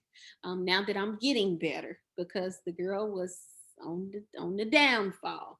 And I share transparency about that, even because, like I said, I never want to portray as if something's so easy, because I feel like a lot of times that's what's going on out there, and it will get you discouraged. I know when I was at one of my sickest points last year, when I first got diagnosed, Christmas Eve 2019. Mind you, I never had been sick in my life other than a cold. I had asthma as a child, you know, stuff like that. But to be told that basically I should go on disability and I could have a shorter life expectancy and all this other stuff was going on that they started to say. And then of course, at times I couldn't walk, I couldn't go to the bathroom, I couldn't do nothing on my own. Someone had to help me with everything, like literally everything. Luckily, I had pictures that was already made so I could post them on Instagram. And luckily, you know, I don't want to say luckily COVID was here, because it's not a lucky situation. We've all lost someone or been impacted by it in some kind of way, but that kind of helped me conceal a little bit because everybody was at home, but I had no choice. But during that time, I knew that there were times where I wasn't the strongest. There was times that I was dealing with my reality, and I, you know, I was human in certain situations, and in certain days I was very human, and I was angry some days because I didn't understand why I was going through certain things. And then I would go on Instagram and it seemed like everybody's life was so perfect, and I'm like, why is this going on with me, and this and the other. And then I brought myself out of it. Well, God brought me out of it. And I got better about it. It was very short-lived. When I get into little spells like that, it might be a day or two. But I went to a mindset class. My friend Brittany took me to it. It was a lot of great things that happened during the midst of all those struggles. But during that, I said, you know what? Somebody else is going through something. I'm not the only one. Everybody's going through something. It's just that online you see this perfectness, but let's just keep it all the way funky. We human. This is life. Things are happening all around us. So I don't want to be that person that doesn't talk about what's going on. And you look at my page and it's like, you were just in France or you were just in Morocco. So how in the hell when did this happen to you? Because it looked like life was perfect. And so I wanted to share with people and say, you know what, life ain't perfect, and to hell with it. It is what it is, and we're going to do what we got to do. And we're going to keep going and pushing through with it. And we're going to put things into place, and we're going to get things in order so we can live the life that we want to live in abundance, whether that's health, financial, spiritual, whatever. And so in the midst of that, I share that with you guys on this call to say, as we go into your different goals and then your question and answer, that please understand that nothing is too big for you, and no goal is too big, no goal is too small. It's the consistency in continuing to be present in that goal, no matter what's going on in life. Obviously sometimes we have to take a break, we have to take a step back, like I had to do. September of this year, my life was on the line twice in the last couple of months, and I had to literally step on back. But in the midst of those step backs, I made sure that I was sitting back, relaxing, and enjoying in the moment of being still and learning how to be still and practicing patience, practicing kindness, practicing understanding. There's different skills that I tapped onto that I worked to increase because I couldn't do other things. And I said, you know what, let me take this time to just work on me. Let's put real estate to the side right now. Yes, I got to complete my projects that I got, but I can't take on nobody else, and I can't take on no clients. There was days that I couldn't even talk because the oxygen, when it comes to the blood platelets, a lot of times I would get on live chat and it seemed like I was running a marathon because I wasn't getting the oxygen that I needed, because I had half a pint of blood of the normal person. So there was times where I couldn't pick up the phone and answer for some people. There were times where I couldn't talk. There were times I couldn't do certain things. So I said, Gabby, you got to figure something out, because you need it here and you got to stay here on this earth. So in order to do that, you got to listen. The doctor said absolutely nothing. Cut your phone off. My mama took my phone some days. She still got my car keys. There's things that we just had to put in place, and I had to take a step back. And so at the end of the day, sometimes you do got to take that step back, but when you got to take that step back, reach into some of the things that you can work to improve, such as yourself. Because when you work to improve your complete self, I can promise you, you're going to be able to think a lot better, because now I can think a lot clearer. I'm physically, mentally stronger. There's so many things that it's amazing what a few months of just taking time for clarity can do. And so I definitely challenge you guys to take time for self. If you haven't got to that point yet, if you got to that point, great, you're ready to go to the next level and go ahead and do your goal planning. But if you haven't done that yet, take time for yourself and get yourself together. Markeisha, I seen your hand was raised. Yes, ma'am, it was. I want to piggyback off of what you just said, basically with taking time to yourself, because I recently end up in the same situation to where I had just so much on my plate and had goals set, days set, my license, to take my test, set everything, and it just seemed like everything came down and crumbled. And I realized that I was just putting too much on my plate, and mentally I was not there. I just felt like I was just waking up and going through the motion, not even knowing what day it was, time, phone could ring. I would look at it and be like, I'd text back. 5 days later, I didn't text back. That lifestyle. And I knew that, for one, that wasn't for me. And I had to draw back and take a look at everything to see why it happened that way. And it was because I was trying to do so much, doing for other people, and also trying to reach my goals. And hence, I'm glad you had this session with planning. Prior to it, where I realized is I got stuck.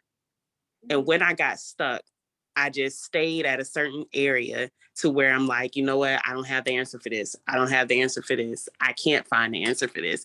And then everything else crumbles. So that, with how you strategize everything, that helped me a lot. I'm not going to say it. I'm just going to jump to it and get all the answers again. But strategizing, it helps out, because mentally, if you don't have it, nothing is going to roll. Yes, I'm so glad that you shared that, Marquisha, and I'm glad that you recognize that, because you and I are one and the same. We love to work, we love to push forward, and we try to push. But Mm-hmm. sometimes your body will sit you down, and your mind. I let the Memphis come out. Your mind, your mind will take hold as well, and will put you in your place, and you have to be still, because it gets to the point like that where you're like, it's like being in the closet trying to get ready, and nothing fitting, and it used to fit, and you got to be there in 15 minutes, and you're throwing everything everywhere, and that's how I felt, ultimately, before I got really, really sick. And then when I got sick and still was trying to push, and then ultimately I started passing out everywhere, because it was like, okay, girl, you ain't gonna let nothing stop you. But mental check is the first thing you got to do. Miss Stevens, I see your hand up.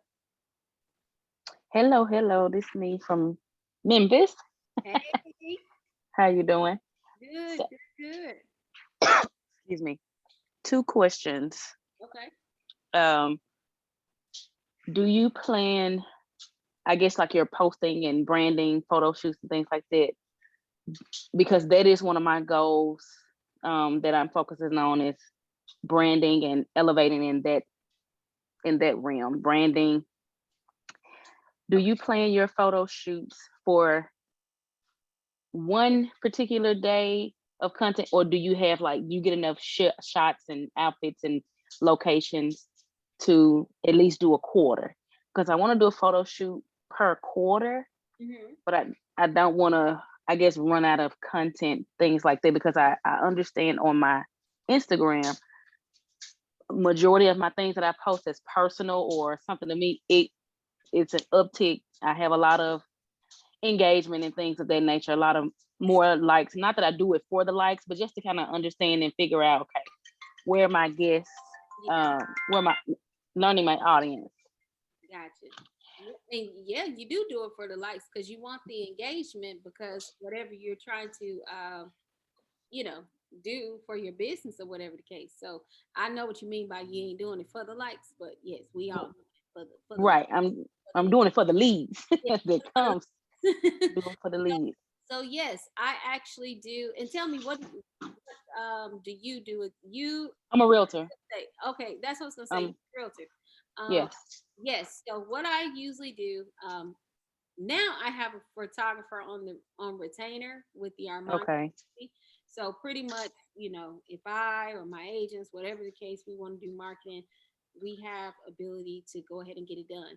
But what I still, even though I have him on retainer, right now still have to plan out my stuff, because I can't fly by night it, because I have to really be very structured when it comes to my health and everything like that, so I don't get back sick or nothing like that. So what I usually do, is planned out for the quarter, but I also break down in the quarter like what holidays are coming up, and what events. So like I know that I have on my calendar right now. We just had content day a couple days ago because normally y'all see that you didn't see much of a Christmas campaign from me this year that you normally do every other year. Normally, I do my Christmas stuff in November, early November, but I got sick in November. But that's usually when I'll do Christmas, and I'll also go ahead and do a New Year's photo or something close enough that I can take on into the new year. But I couldn't do that then, so I had to make do and do what I do. I created a little set and put Poochie on top of my island in my house. And there that picture was. And I took that picture and put it up for Christmas. So sometimes you got to make do in the midst of, and you got to master that as well. And some of the apps and things that you can use to make your stuff look presentable. But what I did do with the recent content that we did the other day, I can't do much. I can only do, usually content days would take like 2-3 hours, but I just physically can't do that long with the shots, flashing and all that stuff. So what I did is I planned out, I had, because it's cold outside, I had a outfit underneath, and then I had a coat situation too. So basically I got two different looks, and out of the two different looks, you ultimately want to get like maybe like 3 or 4 different photos, and you want to mix and match them. But if I had the opportunity, if I was you, I would have at least 4 different looks. So that way that could truly take you, let's say for instance, you were to get a photo shoot next week. I would go ahead and have a nice wintry look, nothing too bulky, but something that can take you through January, February, first part of March, that shoot. Then I would go ahead and get one that I need something for Valentine's Day. Valentine's pink, red, maybe 2 different outfits for that. So I can take my shoots through the month of February. And then I would go ahead and get a neutral color and take me through the rest of, I can mix it in with the wintertime, and also I can take me on into the spring. So there we have it. And then if you got an opportunity, maybe change the top or change the blazer, put a color blazer on, and there go your spring outfit right there. Get you a headshot and boom. So that way it takes you on into your next content of when you can flow, and do some more photo shoots. And then for video, mainly my videos now are of my projects, but if I was just doing the realtor side of things, I would do a couple videos of maybe my services of what I can provide to people, also as well as showcase what the city has to offer, what are the plans for the city for 2022, and then maybe a video of a market update. And there you got multiple days of content, that can last you for months so that you don't have to keep doing photo shoots every time you turn around, because those things get expensive. My other question was, I'm in the process of hiring an assistant for leverage. Okay. Do you have plans for them as well, or kind of have a conversation with them to align so they can keep me on track? Yep. With my systems and things of that nature. Yep. I tell them Okay. I don't know how to do nothing. You have to keep me on target, treat me like a bald-head stepchild. Okay. And keep me in order. But no, if you plan and do your goal planning ahead of time, and you lay out your calendar, you know what you want to do. Let's say for your goal planning is, I want to help this many families and sell this amount, get this amount in net commission for the year. Then you break that down to how many people you got to talk to a day, how many people you got to talk to in a week, how many people you got to talk to in a month. And then from there, you put on your calendar your home buyer seminars, your seller seminars, your open house events. Obviously, those are, Yeah. we don't know how that's going to go. But, put your different events on your calendar fill up as much as you can on your calendar, and then give that to your assistant and let them know these are my available days for showings. I know that for my schedule, I only have certain hours of the day for buyer consultations because it's virtual. And then also, I know that it's only like on Saturday and Sunday, I don't take clients unless it's my current clients, and then we'll go out. But everybody else, we resume during the week. So letting them know those basics, and then whatever you have them doing for paperwork wise and all that stuff, you gotta take the time to sit with them. Thank you. You're welcome. Who's next? Who's next working on their goals? Who wants to share a goal that they have for 2022? I can share that. Okay. I want to Well, hear somebody that ain't spoke though. Because it's 20 people left on this call. I'm gonna start unmuting mics in a minute. Okay. Well, Hello. I can go. Oh, sorry. oh, okay. All at once now. Okay, so first it popped off Stephanie, then is it Jamisha? Yes, it's Jamisha. Misha, and then Kia, and then it went to Markeisha. So Stephanie, you want to go ahead? Hi. So I'm a realtor here in Atlanta, Georgia, and my goal for next year in real estate is to hopefully, well, willingly, I will be selling 7 million in real estate. That's one of my goals. And I also want to flip 3 properties next year. So I need to be a little bit more organized and structure my day and really time block. So that's one of my other goals. And just take some me time a little bit more. I feel like I'm always running, working, running, rushing, and I don't really take me time. So definitely that as well. You definitely have to take that you time, and I think I've shared that part enough. But with your wanting to do 7 million for the year for 2022, how do you plan to break that down? So I think I'm going to implement a lot of different things that I haven't done before, like farming my neighborhood, doing multiple open houses a month. I think a lot of people, I remember when I started in real estate, I used to love doing those. And then I just got so busy that I didn't do it. And then COVID hit and stuff like that. So, but I really want to like tap into that. And I think I am going to be maybe cold calling. I heard that works. So I hate to call, but I'm going to have to do it because I want to start doing more things. I don't want it to just be social media because that's where I get all my clients from. Right. So I know that I'm going to have to implement some new things so I can hit that number. I really want to make 200K minimum plus. So I know 7 million is the minimum number. Yes. And I definitely because that'll piggyback to Sharda as well. The whole thing of open house was another way that I got leads in the beginning, because you meet so many people that come in, they're unrepresented. And one of the things I used to do was try to hold open houses for certain price points, especially if I knew I had a target goal to reach, because it helped me reach that goal faster.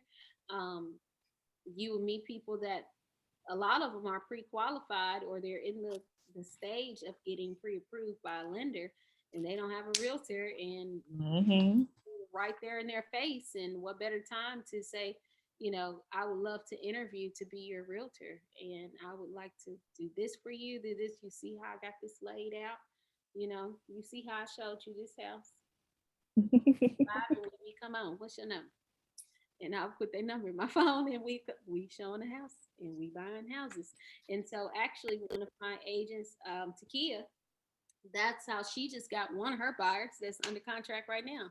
Is at my Ezra listing. She held open house. I came there with her, and she worked it, and she went under contract with a buyer 2 days later for $490,000. So open houses work.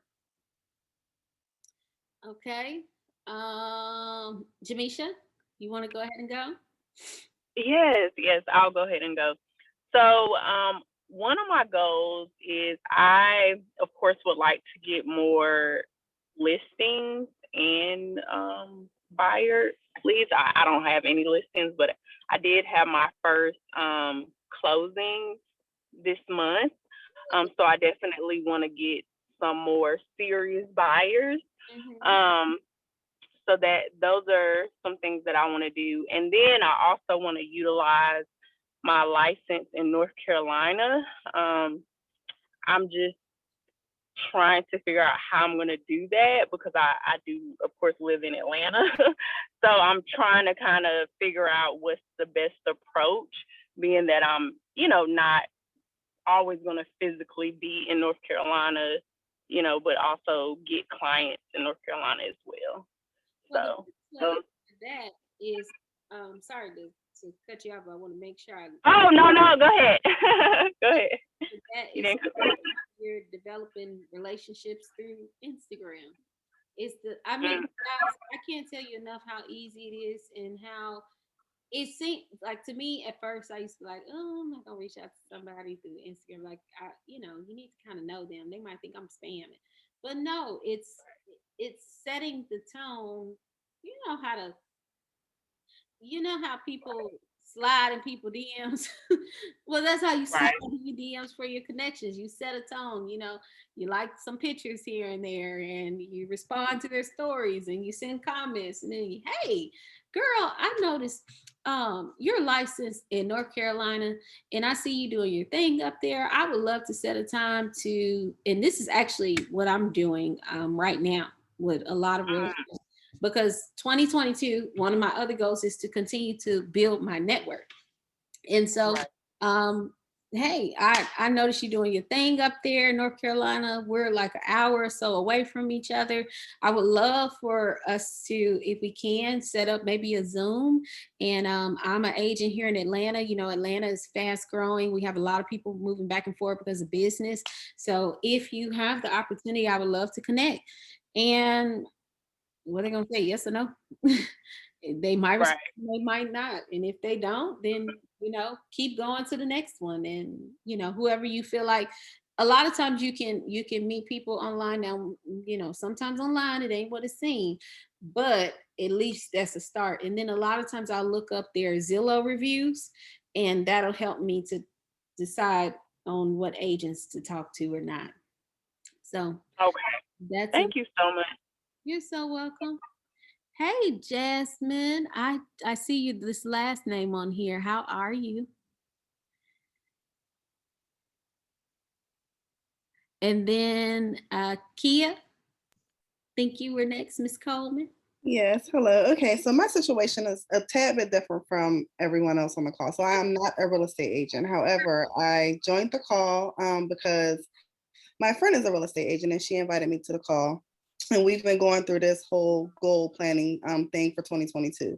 Okay. So I am transitioning, well, in the process of wanting to transition from corporate America. I'm a natural hairstylist on the side, and I'm trying to build my business. So my biggest thing is I'm a procrastinator. I've been doing hair for so many years, and I do it because I can, and I never really took myself serious. So right now I'm in the process of one, taking myself serious, building my brand, and trying to market myself. So you just said it. We just had the conversation about reaching out to people on Instagram, and I'm that very person. Like, I'm not reaching out to them because they don't know me. That's crazy. But I do know now that in the day and age that we live in, that is the world that we're in. So that's kind of how Yes. this marketing thing works. So that is one of my main goals right now, is pretty much getting my business off the ground, getting noticed, start marketing and branding, and kind of reaching out to people who are kind of in the same field as me, and learning from other people. So that's one of my main goals. And Awesome. that's pretty much where I'm at. That's an awesome goal. And I challenge you, since you're a procrastinator, to go right now in the chat and drop your Instagram name and drop the name of your business, because there's a lot of natural hair girls on this chat. Yes, I will. I will stretch my feet out and show you that I'm natural now too. Yes. But no, drop I got you. your business in the chat. Feel free, anybody on here, drop your business in the chat so you all can connect with each other, because that's, Kia, that's one of the main things. A lot of times I'm very much, I had the procrastination bug, and some days I still have it. I have to get the thing off me. It's not easy. And sometimes it's tied to because you're overwhelmed, or there's other things that you got on your mind, and maybe you just haven't decided and set this goal truly in front of you, that this is ultimately the most important. This is top priority, top tier for me. So to get out of that procrastination, a way to get out of it is, honestly, it's the simplest thing. I don't know how organized you are, but literally, I will tell you one thing. I had started getting into, not necessarily procrastination, but I was just kind of slumped, after my procedures and all that stuff I've had over the last couple of weeks. And my agent Takia came here, and she reorganized my entire kitchen. Like, literally nothing's in the place that it was. Everything is completely different. And when I tell you, it has done something to my brain that is so powerful. Like, literally, I am doing laundry and putting it up the same day. That's a big thing for me. I know it sounds simple, but I don't know if I'm the only person on here that will start laundry and then it take 3 days to get it done. Now, now that she has reorganized, like, I'm putting up laundry the same day, I'm washing dishes at night, like, I'm keeping my house clean, and in the midst of that, I'm cleaning out emails, I'm responding to phone calls. Like, it's gave me like a different type of boost. So I can't say it enough. It starts with yourself. It starts in yourself to get that procrastination spirit out the way. And then also just doing positive affirmations. And then another thing, I noticed that when I get really active on Instagram, like when y'all start seeing me and I'm on here, making my posts that ain't me. Oh, that is me. When I start getting on here and I'm making my posts every, day or whatever the case, it makes me, I don't know, it's something about the mental. It makes me want to keep going, because it's like, okay, I just did this. Now I gotta keep my content up. I know that I'm keeping my content up because, one, I am getting back to business for 2022, but two, I know that it's an inspiration for other people as well. And three, why not? It's already in my phone. It's already there. It's business to be done. Why procrastinate? Just post the doggone thing. And then you get in the habit of posting. So there you go. That's out the way. Working on your business, just start Googling sometime. Watching YouTube videos. YouTube is my favorite thing. YouTube, and watching cleaning videos on TikTok and Reels. That's my favorite thing, because it keeps me like to the forefront of what I'm doing. Like, whether it's looking at new development, it's looking at developers overseas. That's my main thing that I look at. That just helps me to get out of that funk of that, because that procrastination thing, you be in like a little funk type situation, and you're like, I'll get to it. Get to it now, girl. We're gonna stop that in 2021. We're gonna leave that. You're gonna write that on a piece of paper and burn it. So when the clock, that is the goal. Yes. burn it. But definitely go in the chat box and make sure you put, your business, so we can start. I see it. Okay. Thank you. I'll hit her up. Yes, hit me up, y'all. I got y'all covered. Let's help our girl to come out the procrastination and get to it. Because this is, and see, I love this, that, and I wanted this to be an interactive chat, because it's a sense of building community. You know, you guys can all see each other on here. If it's something, you know, you want to connect with each other speaking on here, this is the perfect time. You guys don't know it. I know it, obviously, because some of these names are very familiar. It's so many different people working in different fields in here: healthcare, beauty, business, executives in here, realtors in here. It's all kind of stuff going on. Boutiques in here. It's These are different women. You can, and men. Well, I think it was one man, but he gone. No, no, no, he's still here. He's still here. He just got his video off. But it's people in here to connect with, to help you along, because that's ultimately the thing, is who you're networking with. That helps also, that accountability, because if you're networking with like-minded people, you know, and it's people that's outside of your normal circle, a lot of times it helps to push, like, okay, you know, let me keep doing this right here. You know, I got somebody outside that don't even know me, and they encouraging me. Let me start doing this right here. When things get rough, sometimes you got to lean on to the outside, and you can't, you know, you just always don't see it in the inside. So, who's next? I believe it is me. Markeisha.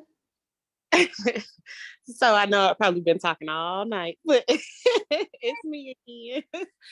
So one of my goals, I have many, but I've actually already started working on them. And even when the last time that we talked, I was just telling you about all these ideas, everything I want to do. So with this beautiful home that you got for me, I have just for everybody that's out there, I do have a 5-bedroom, 3-bath house with an unfinished basement.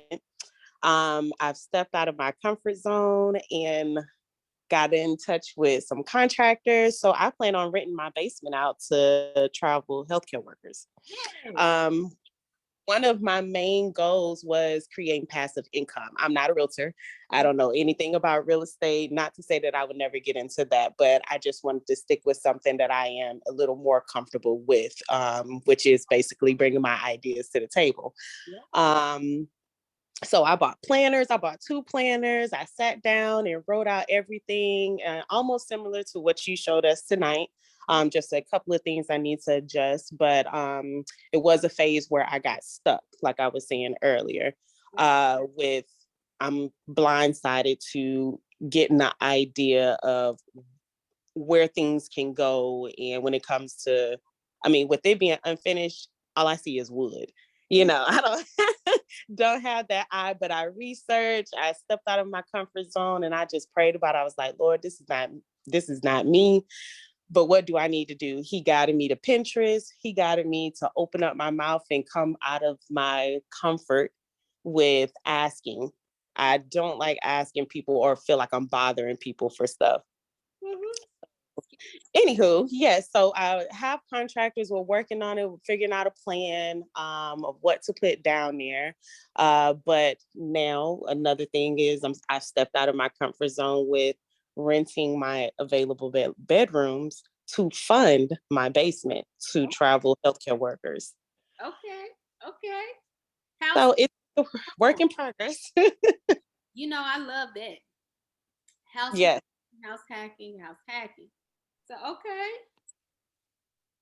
So you've already started renting out the up some of the other bedrooms, and so that So way. that right, it's actually today I just girl. I prayed about it because I'm OCD and I was just like, no, it's not for me. I don't like anybody in my house.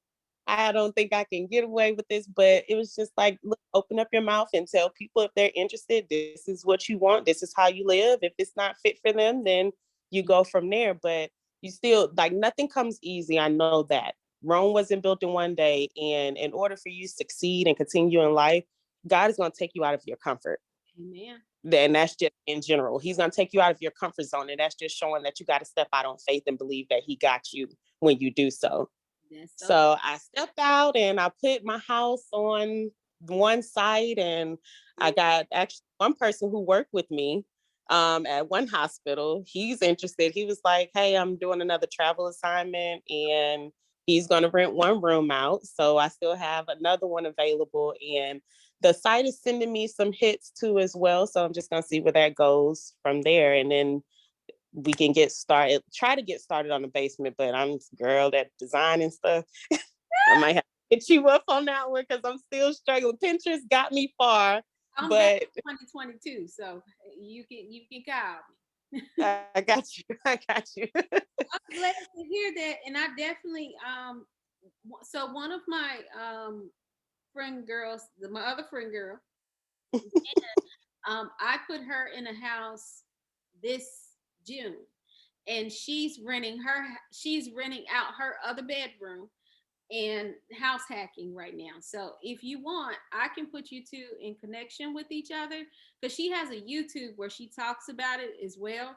But I can put you in connection with her and y'all can talk directly. And just in case you need any tips, or she's been doing it for a couple months now. So, just in case you want to know, girl, Yes. how you deal with this. Because she's the same way, like, oh, child, somebody in my house.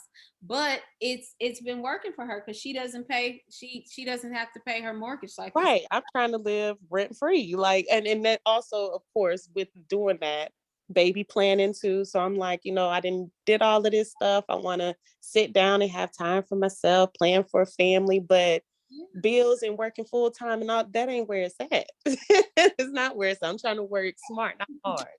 And so it's coming perfect. from alcoholic.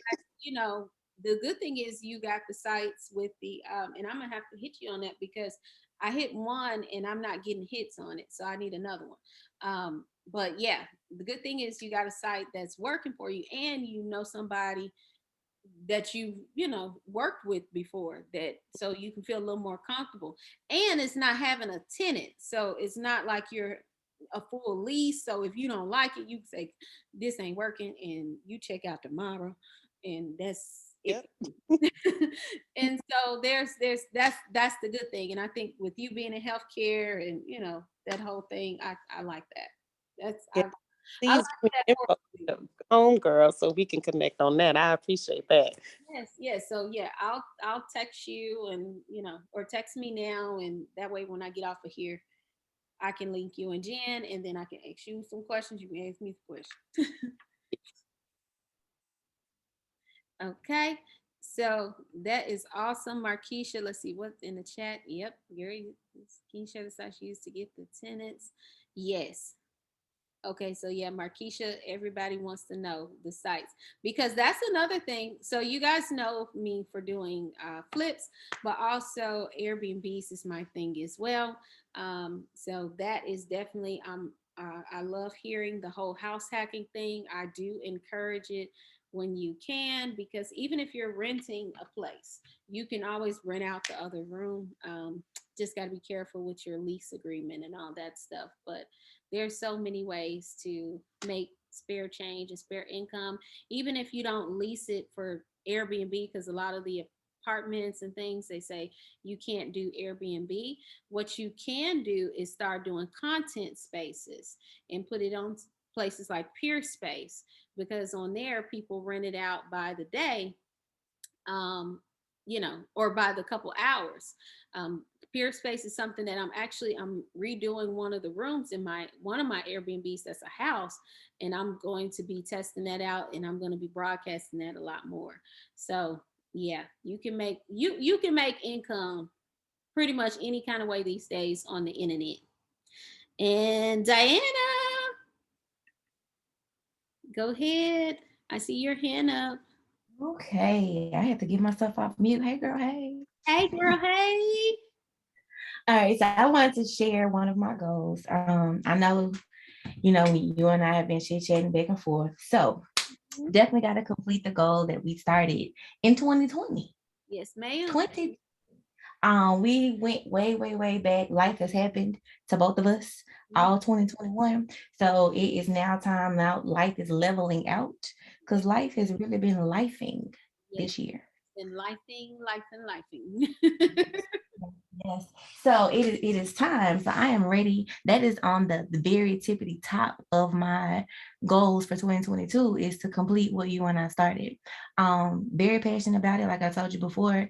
And for those of you on the call, being in the DMs is crucial. I got in Gabby's DMs back in 2019. And I just stayed in them till she finally gave me an opportunity to have a phone call with her. So and I may not post all the time.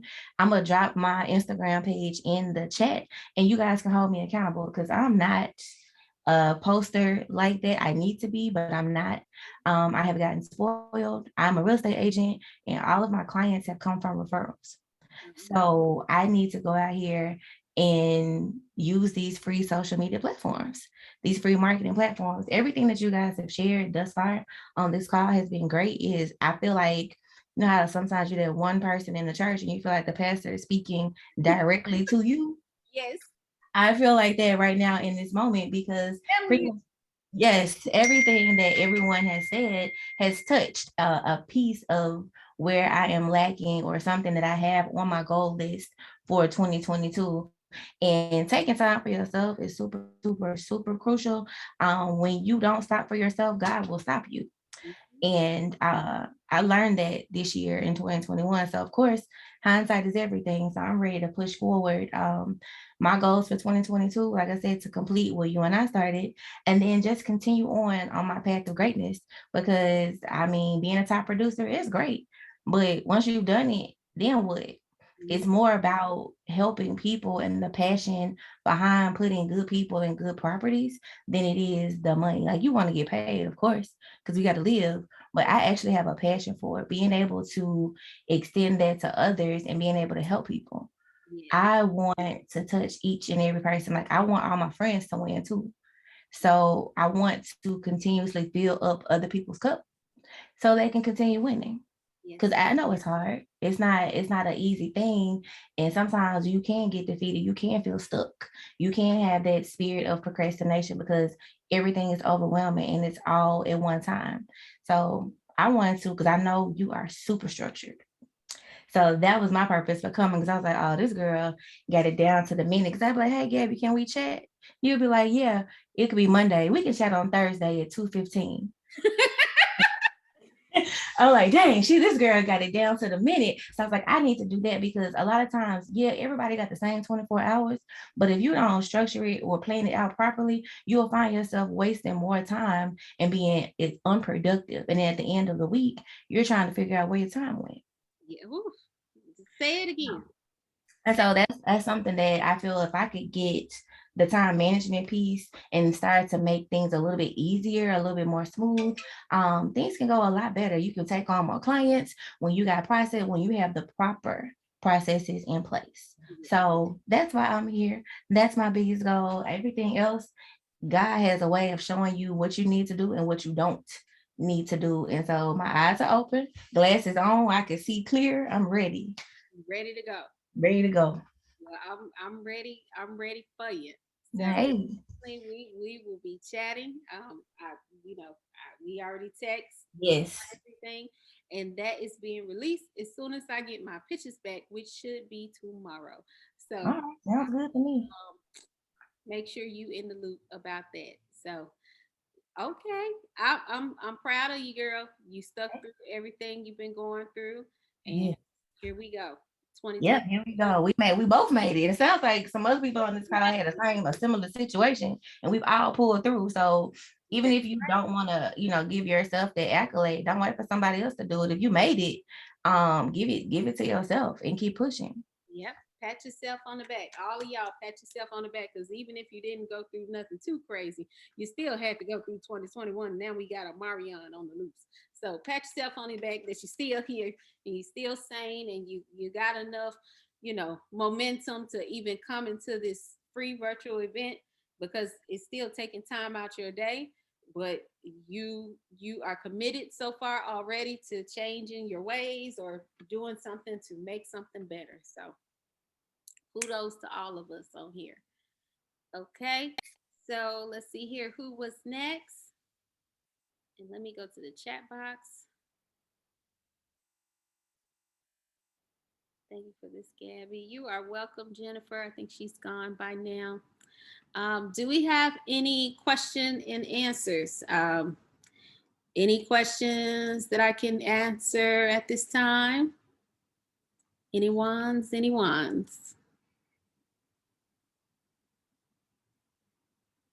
You can also ask me questions about how to get started with renovations, but we're gonna keep it short because I've already held y'all over 38 minutes.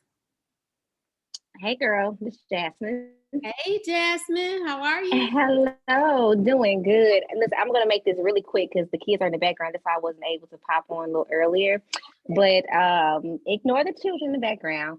Definitely wanted to just compliment this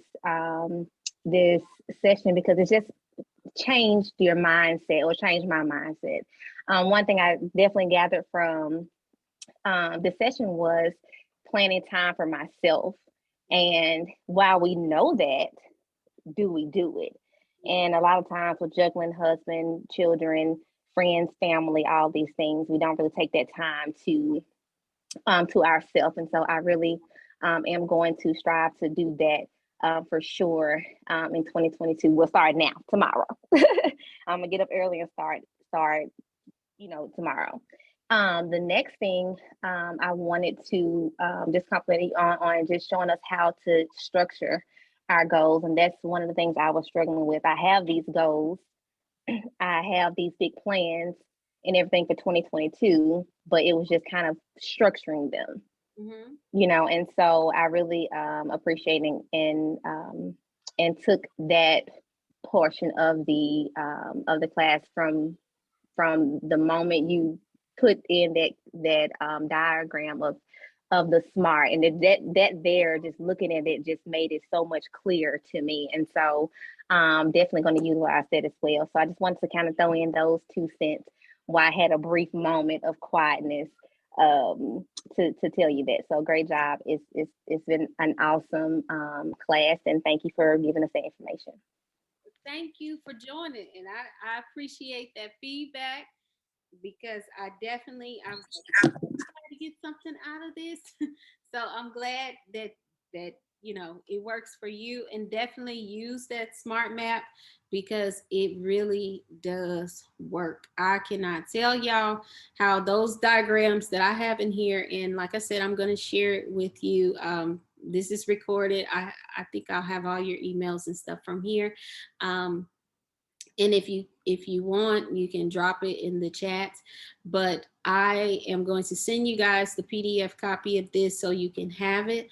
And yes, I strongly advise you to go bit by bit, put it in there, put in placement, because it works. You just got to put in the work. Okay. I'm so glad you guys are enjoying this. So, let's see here. Any more questions before we wrap up the night? I have one more question. Okay. So to become a developer, do you have to get some sort of license, or is it the real estate license? No, you don't have to be licensed to be a developer in Georgia. Okay. To be a builder, a lot of times they want you to be if you want to be considered a certified licensed builder, then there are some courses you have to do, or you have to at least have experience. But that's usually mainly the same thing. To call yourself a developer, they usually want to see that you at least done 20 deals or so, and that's how you move forward with that. Just with expertise and experience, proceeding forward in that way. Are you going to have classes around that? I am. So I guess I can go ahead and share. Okay. The cat is already been out the bag. It's just crawling out because I had this stuff was supposed to come out early December, but I had some trials and tribulations.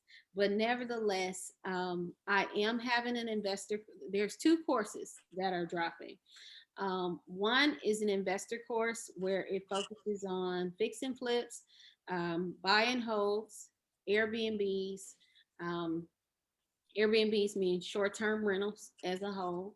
We'll discuss all those things. And in that course, let me just pull up my little notes here. So that I don't want to get it wrong. I don't want somebody saying I didn't lie. But just 1 second. There we go.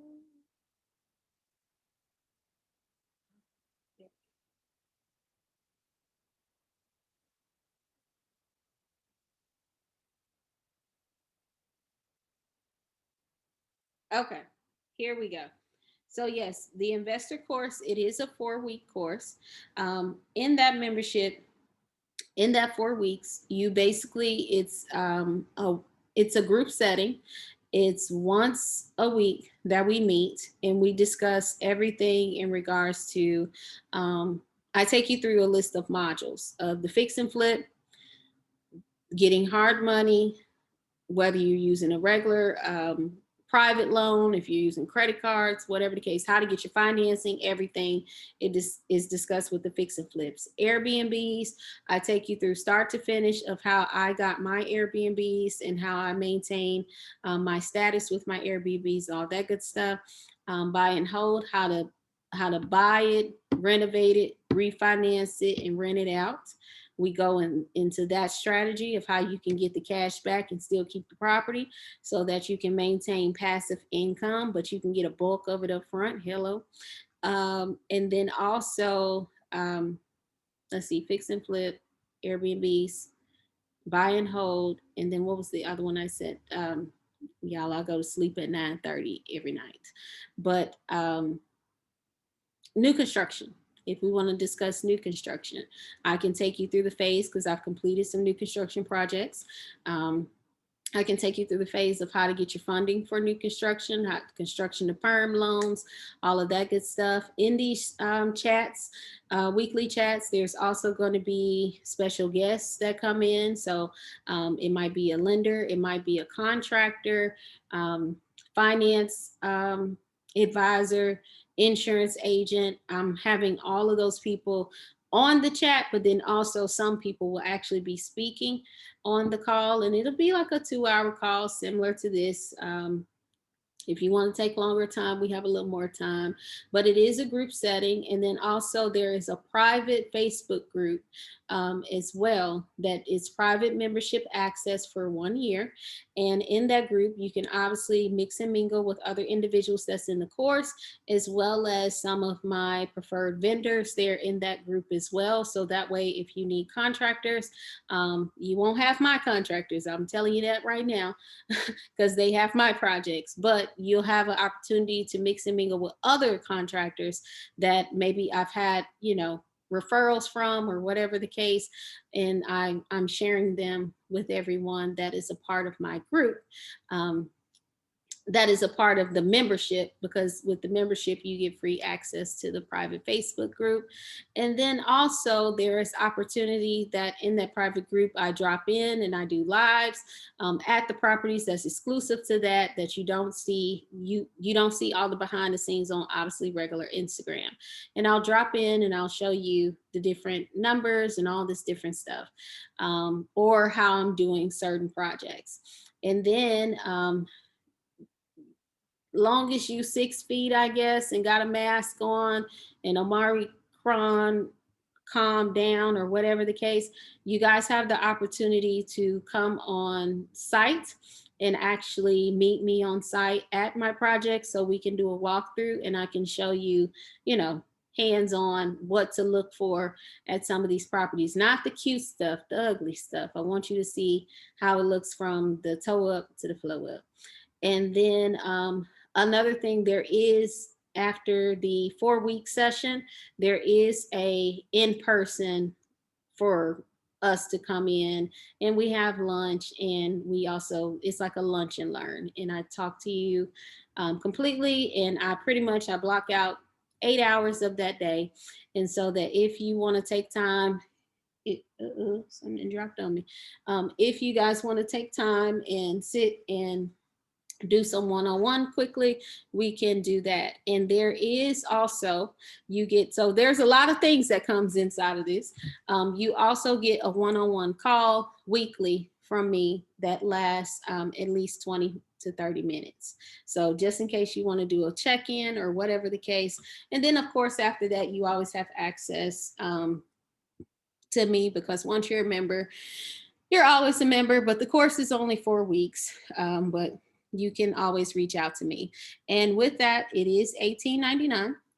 And that is going to be released for January. And that's for, I'm only taking 20 people. I'm not taking more than 20 people. I might even take that down to 15 because I'm keeping it at a small number. So therefore I can make sure that I can maintain everybody. Obviously it's not just me that's, doing the back end stuff. I have staff that does the back end, but I need to make sure that I'm able to, maintain what if all 20 people want to come see me in my project? I got to make sure that everything's good to go. So that's 20 is a good number for me. Then from there, we'll do different sessions. As time goes on, I might continue it. So that's that portion. And then, so that's that course. And then the other course that I'm doing is a 28-day mindset shift course. And with a 28-day mindset shift course, essentially, basically, it is a guided to get it together plan. It's structured for individuals, such as like being on this call today. Let's say you got your goal planning, but you feel like you need some more one-on-one assistance. This is a group setting situation, but you also get a one-on-one call, and it is a 45-minute one-on-one call every single week, up to 28 days. And we meet actually twice a week. During that 28-day time period, you get the exclusive Facebook group as well. You also get an exclusive, let me not go off the dome. Let me read off the thing. You get a merchandise kit at the end of completion, as well as you get to be a part of our goal-driven community of women. And there's actually a banquet at the end of it as well. So it's a nice little dinner that's nice and cute and beautiful, and a chance to meet everybody. But that is a 28-day course. It's for anybody, whether you're looking to just get your mental health together, wellness after illness, bounce back routine, whatever the case. You do have a text blast as well, and it's an hour-long group session, Mondays and Thursdays, every night, and it is pre-recorded as well. Just like the investor course, it is going to be it's live, but it will be recorded. So if you can't make the sessions, you don't have to worry. They can always be sent to you. Obviously, I encourage you to be in the sessions because you're able to, take advantage of being on the session call and ask questions. And then also, you can have your one-on-one time as well. But I get it. Everybody's schedule is different. But mainly the times that we meet are in the evening. So once you're home and can relax and all that good stuff. And that 28-day, that is $1,500. And I feel like it is well worth it. I did something similar to it previously before, and it did shift a lot of momentum in me. So those two things are being released coming up here pretty soon. So if you're interested in the investing side of things, or you're interested in the getting everything started side of things and transitioning, whichever the case, or you're interested in both of them, you can join both of the courses. So those are to be released soon as my photos get back. They'll be released to you guys. So Ms. Duncan, will you be joining? Yes, I would love to join. I'm gonna have to check my pocketbook, but yeah. Yeah. For them also, they do have options for right now. We're working on the whole affirm thing, so that people can pay as they go too. So there's ways. Yeah. Yes. No, especially the investor course. Yes, because I am interested in that side as well. Yes. So yeah. That course is really what everybody's been looking for. Because that one is real. A lot of the investor courses, I took my time with it because I didn't want to be their girl. But because a lot of the investor courses out there, it's just stuff that you can find on Google, and it's very just cut to everybody's saying the same thing. and they're not giving real life scenarios, and they're not giving people that you can talk to. They're just kind of pushing you along and doing like this like motivational speaking type stuff. And a lot of those, Right. a lot of them aren't even investors. They haven't even done deals. So, you know, I actually do deals. I did deals while I was still sick. I had a closing today. I got 2 closings tomorrow. You know, it's still happening over here the way it needs to be. The one of the ones tomorrow is a wholesale deal. Yes. That one, it is going to be a 5-figure deal, and that one is it's, you know, and it's above 20. So Yeah. I'm teaching that strategy in that course too. And that Yeah. deal, I put it under contract right when I came out the hospital, and I didn't have to go over there, didn't have to move a muscle.